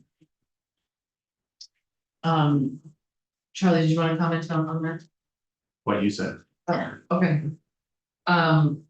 Again, this is one that we could flag for the house. Actually, want to look at the NRC over here. Do you have thoughts, Katie or Lauren? That has ran through by us, I think in general, Katie Gallagher, we are supportive of the intent, I feel like. It might be helpful to have a bigger conversation about what the smart growth principles are in this moment in time, but. Well, and that is a reason to not include it at this moment, because what the smart growth principles are is. It's kind of its own discussion. Yes. Senator Roberts. I think it'll be the way, it does make sense. Yeah, But why don't we, so that we can pick. okay, so maybe this is like, this is a house conversation. I'm not opposed to it. It's just kind of a big deal to change those. That's not. We got it. When you say flag for the house, how's that, what's that process? So when. Assuming that we may cross over, we pass it, goes over to the house, you know, just asking the chair when they take it up in the house to. Like flag for them that they should consider. Chair to chair. Yeah, or the whole committee to committee, I suppose, to say like, this is something that. We think is worth looking at, but could be a part of a larger conversation, though we don't really have time for right now. If we're gonna open up. What's in the smart growth principles, it could be other things and. Don't need to. We don't have time for that bigger conversation. And it is likely that one or of you, probably the chair, will testify in the house on what you all did and worked on. Yes, And you'll be lead counsel. for them. Well. So you have,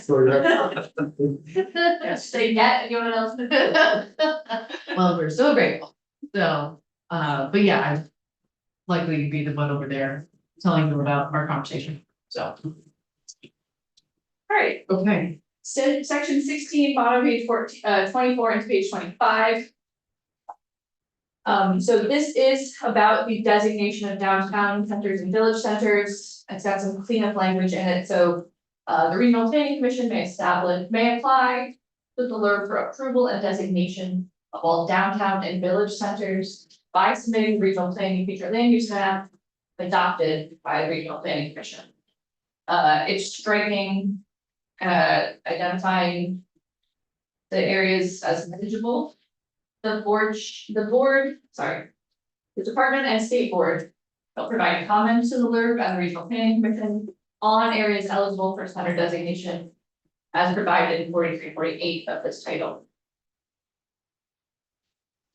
And then subsection C on page 25 is language we were talking about a minute ago about those pre-existing non-conforming designated areas. Saying that moving forward, there shall not be areas that are disconnected from the center and lack pedestrian connections. This is the place where you're.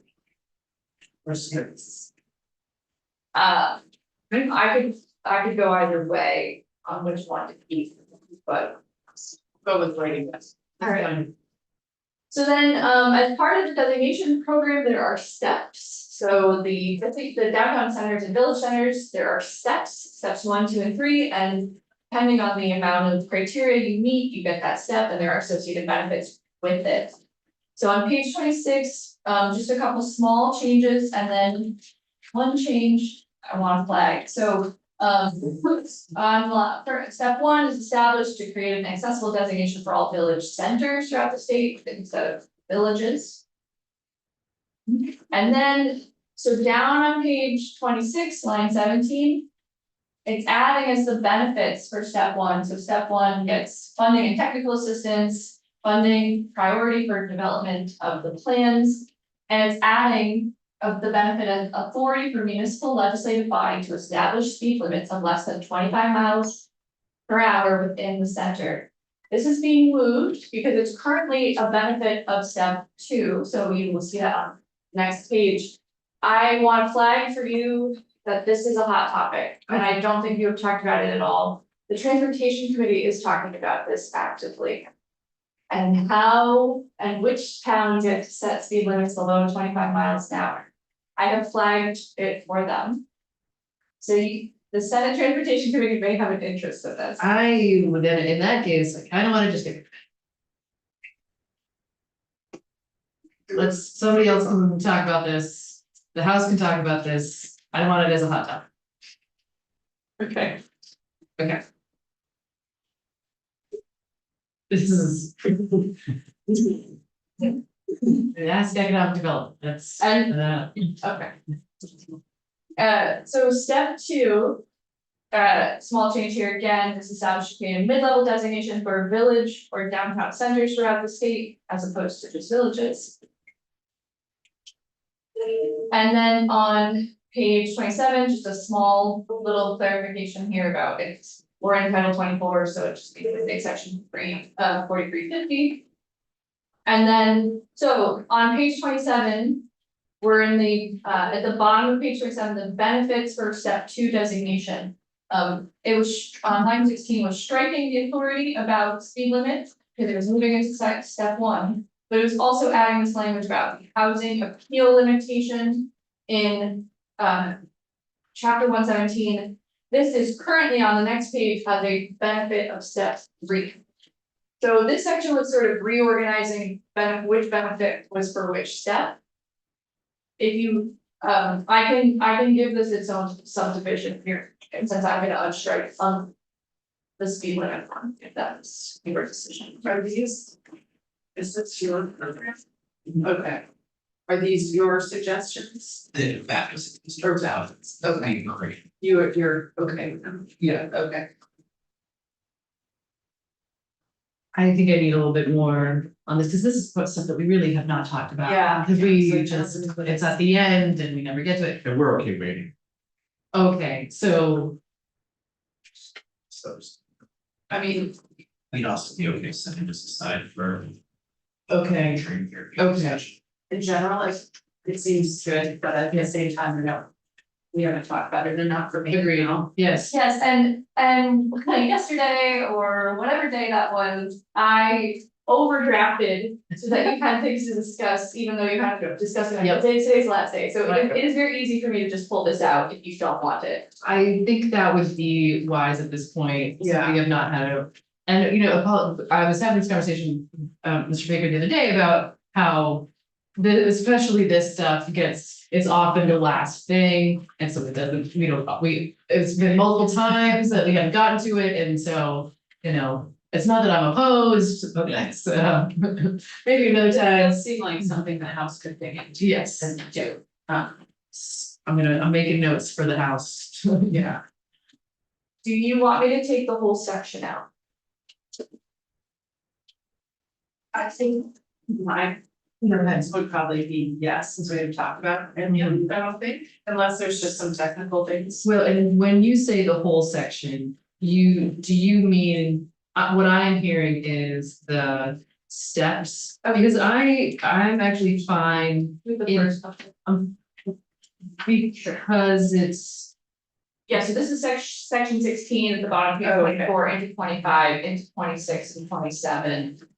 Okay, so the first two paragraphs there, we have talked about. Okay, It's just starting on line 20, on the bottom of page 25, that says step one. Yeah, that's right. Yeah. sorry, we're talking about just leaving out everything from bottom of 25, line 20 through the end of 28. Yeah,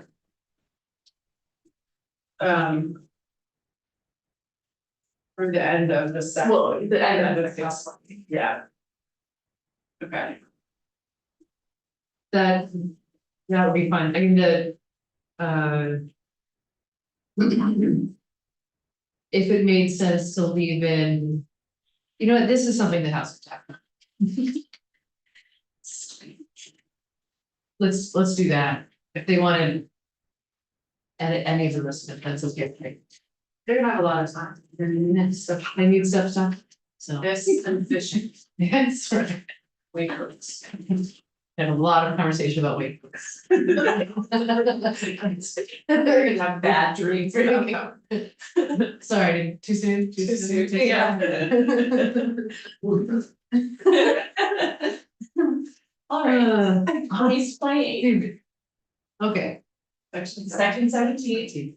So another one of the designations in this chapter is a designated neighborhood. This is striking reference to one of the benefits under this section, which is eligibility, it's a downtown and village tax credit program. I was gonna say, did we talk about this? I don't remember. No. So this seems also like something I would want more information. Yeah. Bro. Section 17, bottom of 28, The downtown and village center tax credit program. are you okay if we wait? On this part? I mean, again, I'm sorry. yeah, no, I totally agree. Yep. I would put in a small flag. That I've had this conversation happen multiple times about fixing the designated area program. And it does need to be fixed at some point. So, And so I do hope you convey to the house that Well, it's important. because maybe we just like hear a little bit, why does this need to be fixed? Like, There are parts of the designation program, as we've started to talk about with the definitions don't fully line up. And it needs work. I mean, another option we could do. And Today is crossover, so I'm not saying Yeah. today, but is that we can take testimony in the second half, and if the house doesn't do it, we can add it when it comes back to us. Okay. And, cause we'll have more time as well. I just don't wanna pass something I don't understand. It's taking forever to actually understand the rest of this bill, Yes, so, fair enough, yes. that sounds great. So we're gonna take it out, but hopefully it can in fact be dealt with. Yeah. And then section, on page 29, section 18 is somewhat related to this. This is adding clarification to the downtown village center tax credit program. That says that the guidelines shall clearly indicate that only applications located in step 2 and step 3, state designated centers, or step 1 centers, or a portion of the designated centers listed or eligible for listing on the National Register of Historic Places shall be considered. In this part we do want. This part we do want, Yes, can you remind me why? because currently the. Step 1, actually, Senator Barnard, so you guys. It's the program is for historic tax credits, it's make it clear it's for historic. And when you Okay. update the designated, and when you updated the designated program and you rearrange the categories, some non-historic places may have been eligible now. I see. And I think this is a clear. Okay, We're, I remember you talking about this. because we changed it in the future land use map to include non-historic, so this is preserving the historic attachments. Are you guys okay with that? Yeah. Okay. Okay, So new topic. Appropriations. Page 29, section 19, appropriations. These are brand new. In fiscal year 2027, $200,000 was appropriated from the general fund, the agency of commerce and community development to develop additional model plans as part of the 802 homes program. Is that typo? yep, And in fiscal year 2027, $100,000 to the land use review board to conduct public outreach and education on tier 3 areas. and I would just wanna, just check in with Ms. Hurl from, VNRC, do you wanna say anything about this, or Katie Gallagher? Katie Gallagher from Natural Resources Council, VNRC submitted some testimony this morning or last night, in support of the appropriations, in particular, the appropriation for additional public outreach and education. This was one of the requests from the rural caucus. And they're concerned about making sure that the general public knows what's going on, so we felt like this was an important addition to support the LRIP and actually conducting that outreach. Yes, good. Can we just, this is, I know, small, but can we change outreach to engagement? Yeah, I wanna make sure that it's not just telling people about things, but it's actually engaging with them and talking to them about and hearing their concerns. Rather than just saying, this is how it's gonna work. sure, so, to conduct public engagement and education. Yeah, I think that's a more two-way Mhm. word. Yep, like it. Super, Okay, so yes, at the bottom of page 29, the effective date is effective on passage. If anything else in this bill needs a different effective date. Someone think about that. well, there's a lot of effective dates sort of They're kind of effectively they're buried buried in. There Yeah. are, but you're introducing new changes. Oh, I haven't thought deeply about it, to be honest. This may be fine. I'm gonna flag it for the house. And then finally, I did just want to say, on page 30, the name of this bill is changing. It is changing to an act relating to active tier jurisdiction. It is slightly broader than that now.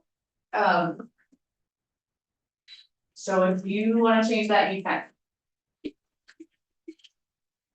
Otherwise, it is 9:46. You have me on your agenda at 10 to 10:30 on S-138. And thereafter, I'm going to send an economic development. The act relating to regional planning and act to your designation jurisdiction. So it seems like there's a lot of regional planning stuff here. Okay. Sure. So it's gonna be- Okay, Amendment today. it's- Yeah. So. Yeah. Are you changing? okay, Yes, well, it's. So but after, we'll have to change. No, not till, no, because it can't, the building name can't change until after the bypass.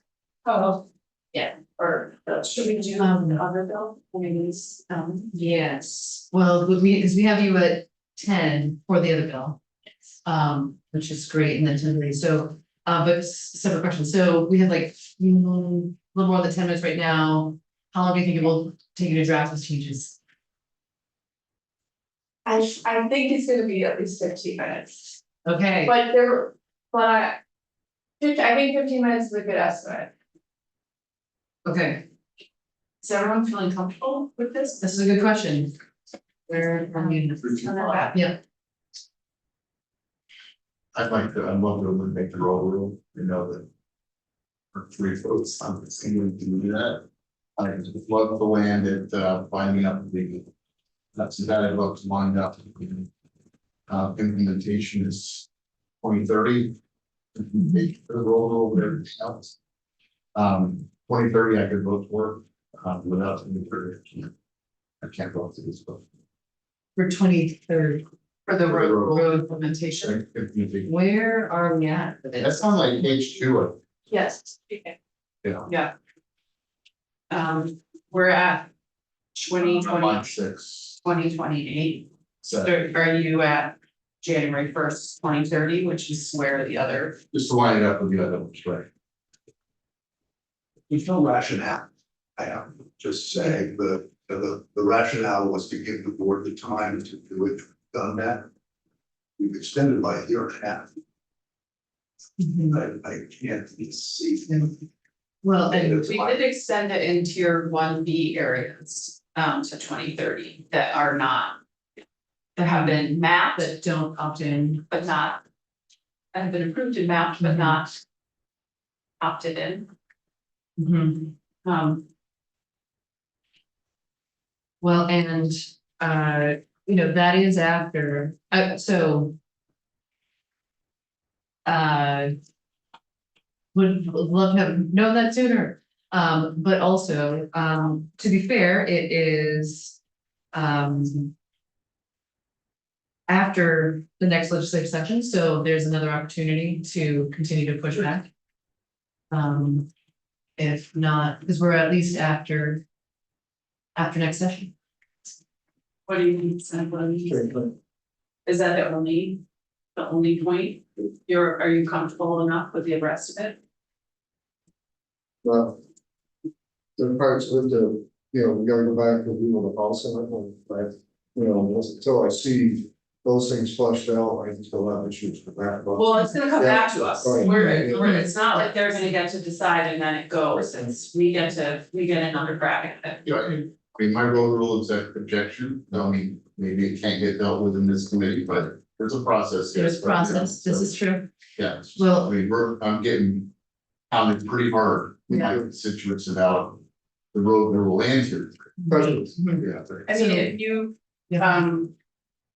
if we did extend it to 2030 in this bill, would that be sufficient for you to not have an amendment on the floor on it? Yes, Mhm, I can go with that. mhm. I think we should think about that. I'm happy to be below. We've done a lot. Here. Yeah. I think been way over backwards. Mhm. This thing, working in time, this is. Mhm. This is not just, this is about. There's no rationale for extending the vote beyond what we've done, because the rationale of everything we've done has been with time for the board to transport well. Mhm. Haven't done that. And now it's just delay it for the sake of delaying it, it has no connection to anything. And I think that's a mistake, because it's really ultimately. About trying to pass the local is law, Mhm. and I don't see any rationale for sending it beyond what we've done. I think what we did yesterday, we moved it in 6 months, that was a big give for me. But I think it made sense, there was a rationale, there's no rationale for this. Mhm.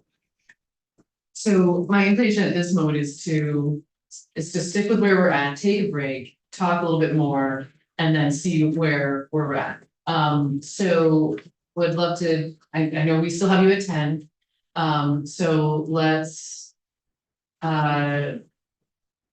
reconvene, it's probably gonna take 15 minutes. Let's check in again at 10. What do you think? I don't know that your discussion on CPACE is gonna be 30 minutes. Great. It's not, it's gonna be short. Amazing. So how much time do you, what time would you? I would like 15 minutes. Okay, so we came back at Or you guys can start without me. 10, 12. 12. 10, how about 10, 10? Okay. 10, 10. Every minute counts. That's right. Yeah.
Okay, right, Senate Natural Resources and Energy coming back from a break. We're looking at draft 5.2. So much gratitude to our legislative council. Things are a little bit different, so I'll let you walk us through the changes. I'll check out the Office of Legislative Council. The changes in draft 5.2 are highlighted in yellow. The first change is on page 2. The road rule jurisdictional date, January 1, 2028. No, that was 2030. Yeah. Oh, yep. Sorry, Ellen, talking about that.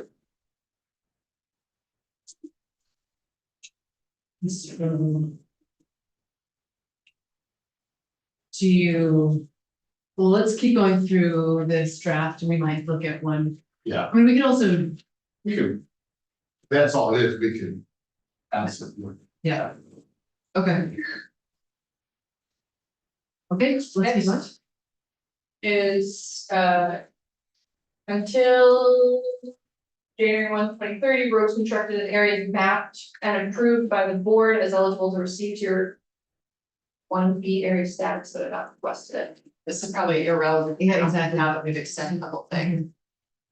Yeah. Yeah, sorry, Ellen, you didn't get the memo. Yes. So it was all like that. Okay. Next. Page 3, again, in definition priority housing project within an area mapped and approved by the board is eligible for tier 1B areas. Mm-hmm. That still is. Still want that, yeah.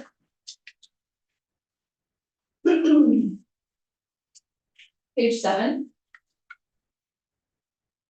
This is the tier 3 rulemaking, section 5.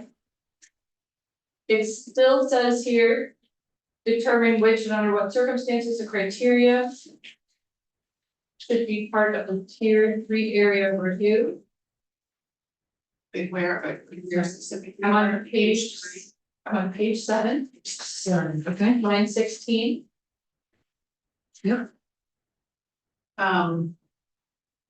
The new language is on the next page. Okay.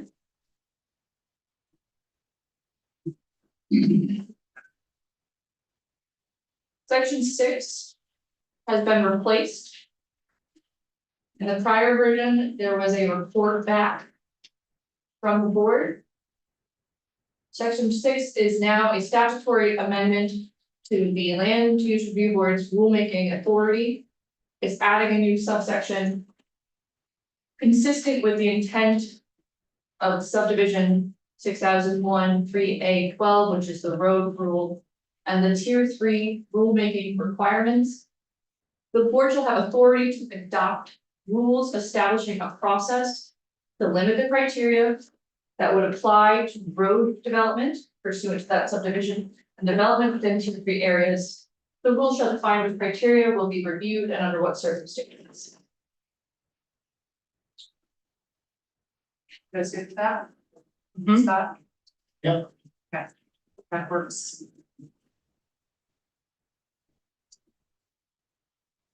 On page 9. The effective dates. So I think, which is the one that's the road rule? It is subdivision 12, which is line 5. So that one also needs to come to 2030. Okay. So it's section 19. Do we want, though, does that one actually need to change? This, because. Because. You would want it probably to be after the rule is Okay, so.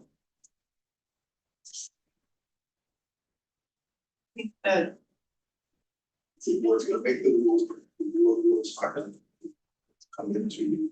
It doesn't do. Is this just the effective dates of the rule?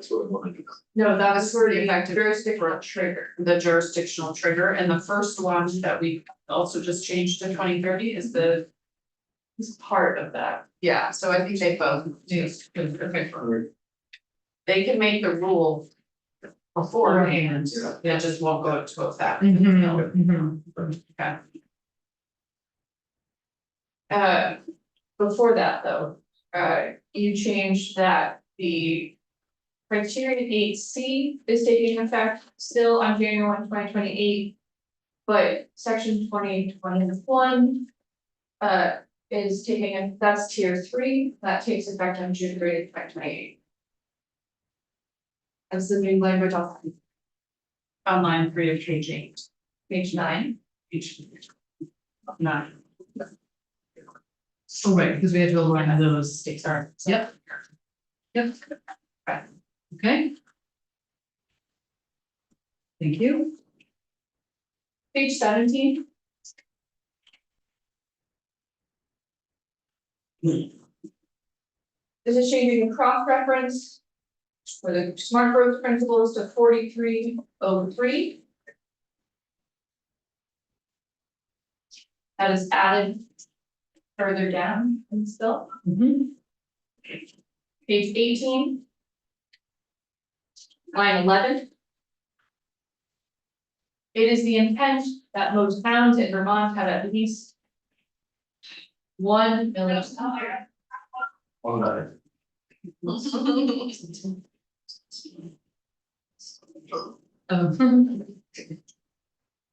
Yep.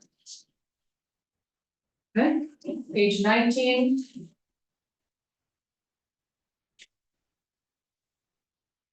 Under plan.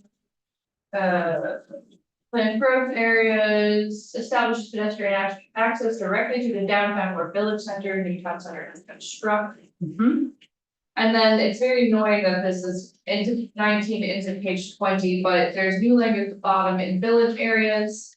They are arranged along a main street and intersecting streets that are compact and have multimodal connection. For residents who live within and surrounding the downtown and village centers. Okay.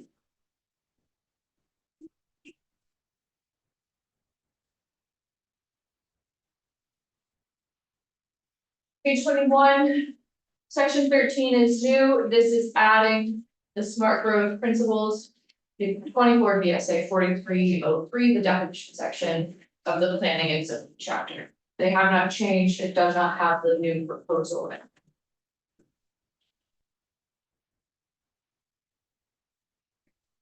Page 24.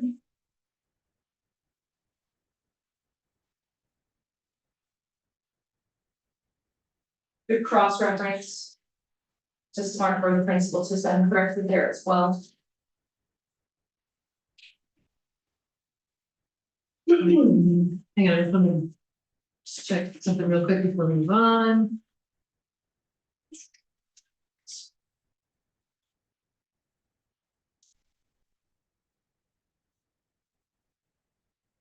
Okay.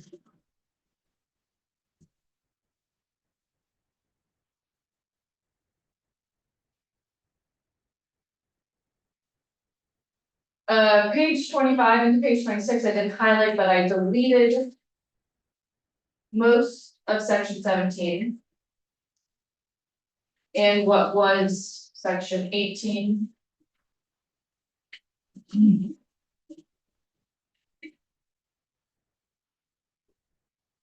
gonna flag, and you can follow up later.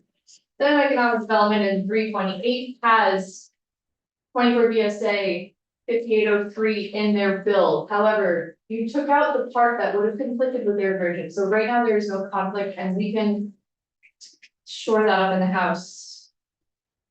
I'm sure the department is also watching him. Okay. Section 8, nothing has changed in section 18, and then the small changes in the appropriations on page 26. The typos. development and public engagement. And on page 27, the title has changed to relating to regional planning and activity tier jurisdiction. Okay, I just wanna check in, Senator Beck, how are you feeling with this? I'm good, just with better on page 18 and the 2 changes on page 20, 30 and striking Roman numeral 7. And So Senator that's Beck, it. The only thing I wanna make sure, if I didn't see it, was, we were gonna just go over the lines 23. oh yeah, that is Yeah, on page 2. Page 2, yeah, line, And on page, line it's 6. 6.8. Right, Well, that was we're making a further. okay, Yeah. oh, okay, Ellen didn't get to that. yeah, okay. Yeah. Okay, I have it draft 6.1. Alright, I think we're good. I got you. Okay. So, okay. think we're good with those changes and, you've got that. So have you sent that draft to? No, I not You've not- sending okay. anything preemptive yet. Okay. Okay, Those are the only changes. so the only changes. Okay, thank you. And With draft 6.1. There were two 2030s, deleting that one paragraph. I think you found two typos. yep, there was, They are all highlighted and what will be posted in a moment, but I think that was confused by. yeah, we don't need to print this one. I think we can look at it digitally. Oh, okay. If, once you have it posted, we'll just look at it digitally. Fine.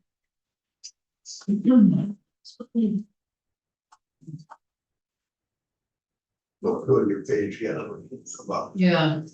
So Jude, let us know when. I haven't even sent it yet. please. Oh, okay. Please calm down. Okay.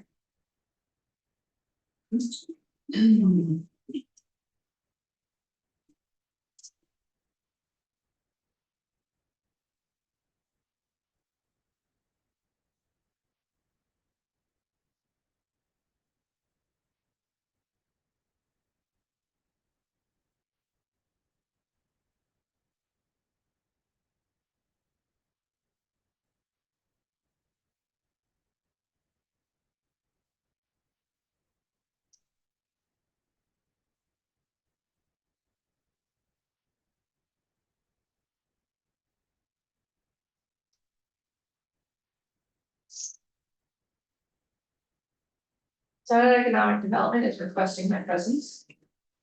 What is your plan? Hmm. How long do you think you'd be in that? I do not know. Hmm.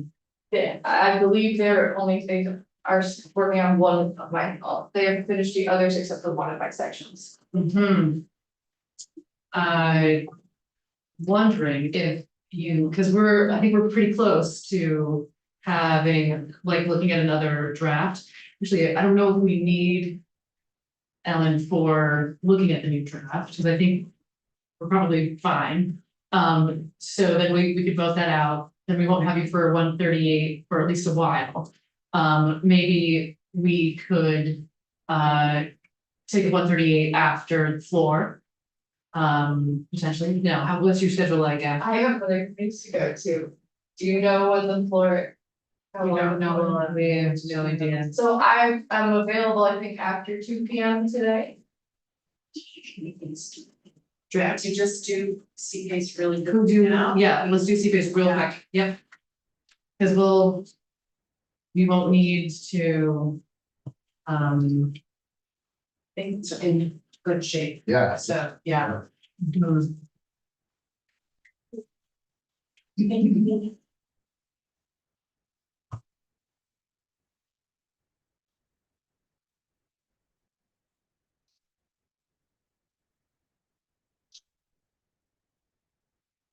On the flat.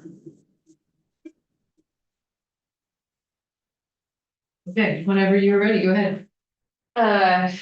S 138, commercial property assessment energy, today's draft is draft 5.3. The changes are highlighted in yellow. The first change is on page 1, which we actually didn't discuss, but I wanted to know if it would help clarify things. In this subchapter, district means a commercial property assessed clean energy district, which includes the entire municipality. Yeah, I think that's good, yeah. Yes. On page 2, subsection D was removed because it granted municipalities authority to charge fees for administering space. That language is also included later, so I struck it from this section. Okay.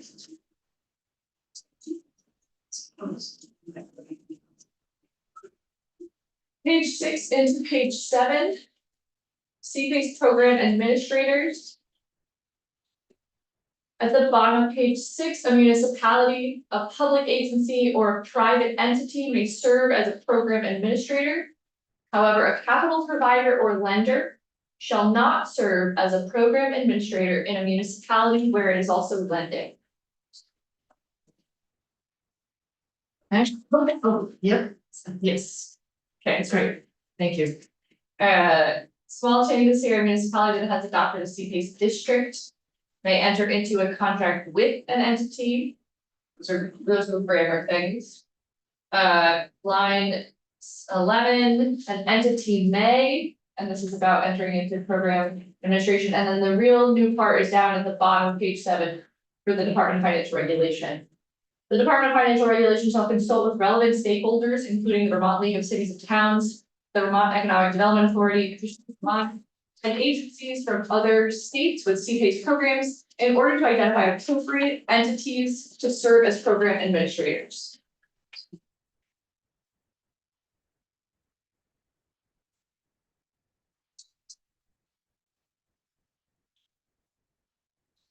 Yep, great, And that might, yes, that's it. okay, Improvements posted. for the last bill, It is, 5 for. 6.1. Yes, okay. but on 138, I'm ready to vote, Make a motion, I move that we approve 138. 138, draft 5.3 of S-138. Oh, sorry, Yes, suggest, yes. why don't we wait to this? Oh, until after, Because sure. everyone else That's the else already doesn't need to be. supposed to Okay, be. okay. we wanna look at 6.1 Yeah. at 325. Good. Okay, sure. 6.1, All right, 6.1. The changes are highlighted in yellow. 2030, Page 2. Page 9. You should. Yep. Are all of them?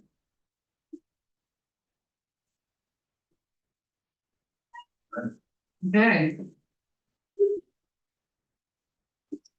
Okay, so I think we're ready to vote on that as well. It doesn't matter which order we do this in, We already have the secrets. Either one. let's do C. Yes. 138 and Alan go. Yes, I think you're good, Okay. if you are ready to go, Thank you. so grateful. Amazing work. We have the draft number on this one, so I think. I'll write it in, 5.3. Oh, wait, that's CPACE 5.3. yeah, Activity 6.1. 5.3 for CPACE. Okay, so I move that we approve version 5.3 of S-138. Okay, any further discussion? All right, go ahead, clerk. Okay, it's 13. Okay, so everyone with them. Okay, Senator Beck, yes. Senator Bonner. Yes. Senator Hardy. Yes. Senator Williams. Yes. Senator Watson. Yes. Okay, I'll show.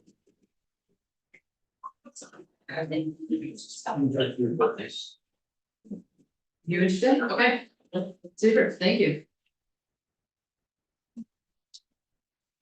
Okay, now do we have a motion regarding 325? I move that we approve We're draft 6.1 of S325. Okay, any further discussions? All right, go ahead, clerk. Senator Beck, yes. Senator Baumgartner. Yes. Senator Harvey. Yes. Senator Williams. Yes. Senator Watson. Yes. 5-0. Okay, and unfortunately, oh, thank you. Oh, we need to figure out who's recording this. I assume it's me.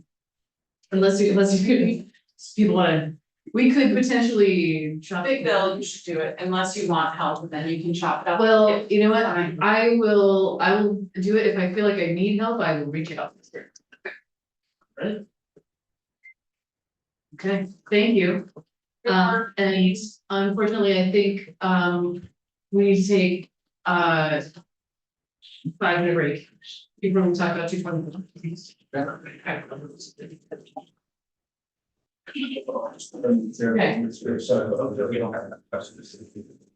There, you want to do that, Sorry. you're okay. Night. Thank you, guys. So. Really appreciate that. Almost, no. Oh, yes, there's definitely, yeah, that's the, there we go, that's it. That's the, yeah.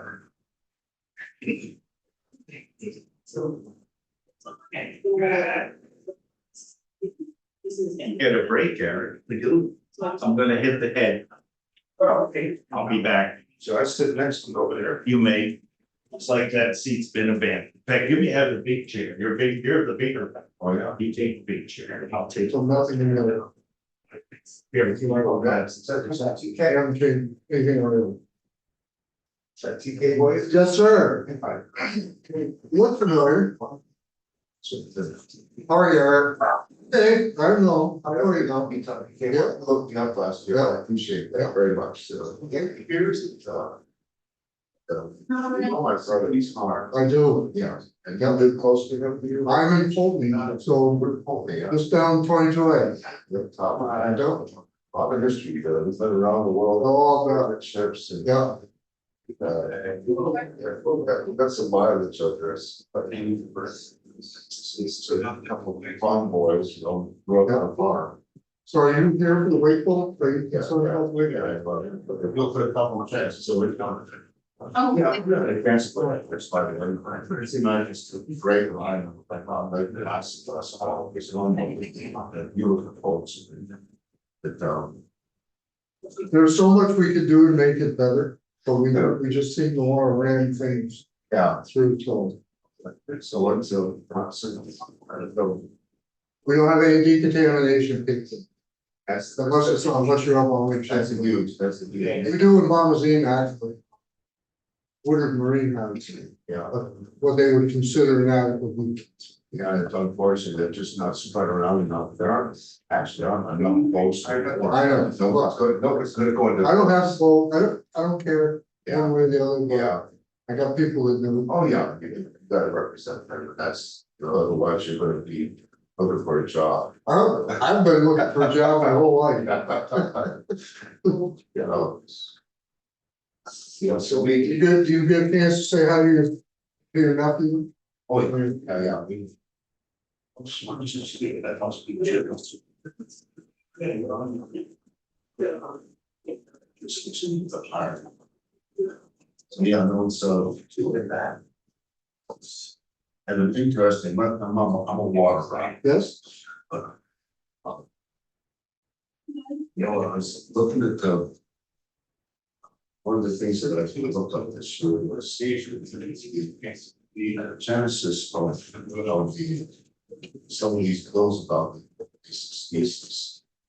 About 2002, believe it or not, 2004, where there are 195 countries in the world.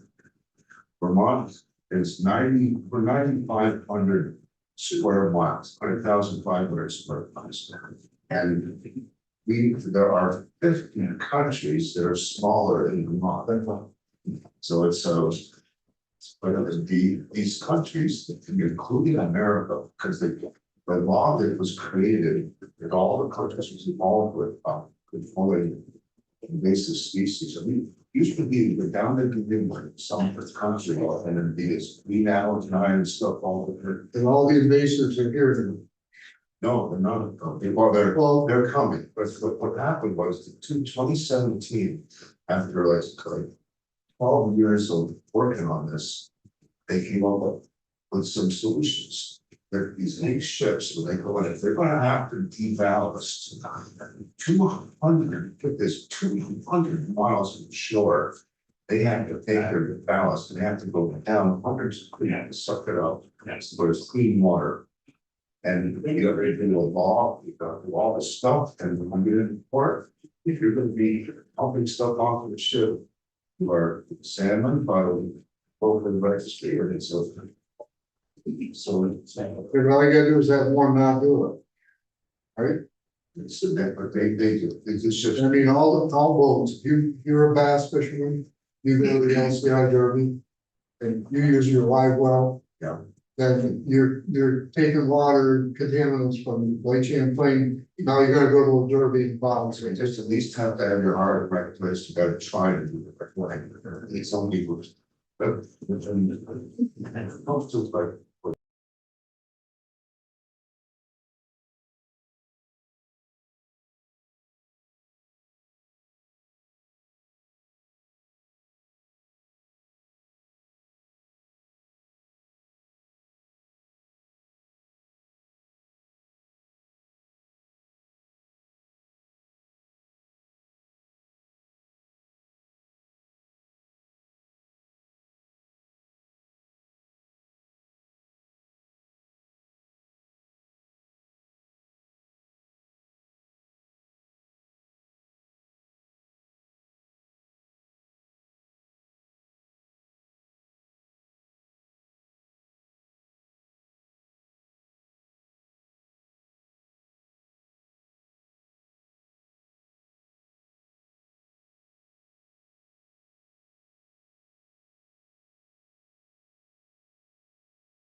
Okay, this is Senate Natural Resources and Energy coming back from the break, and talking about S-224, about wake boats.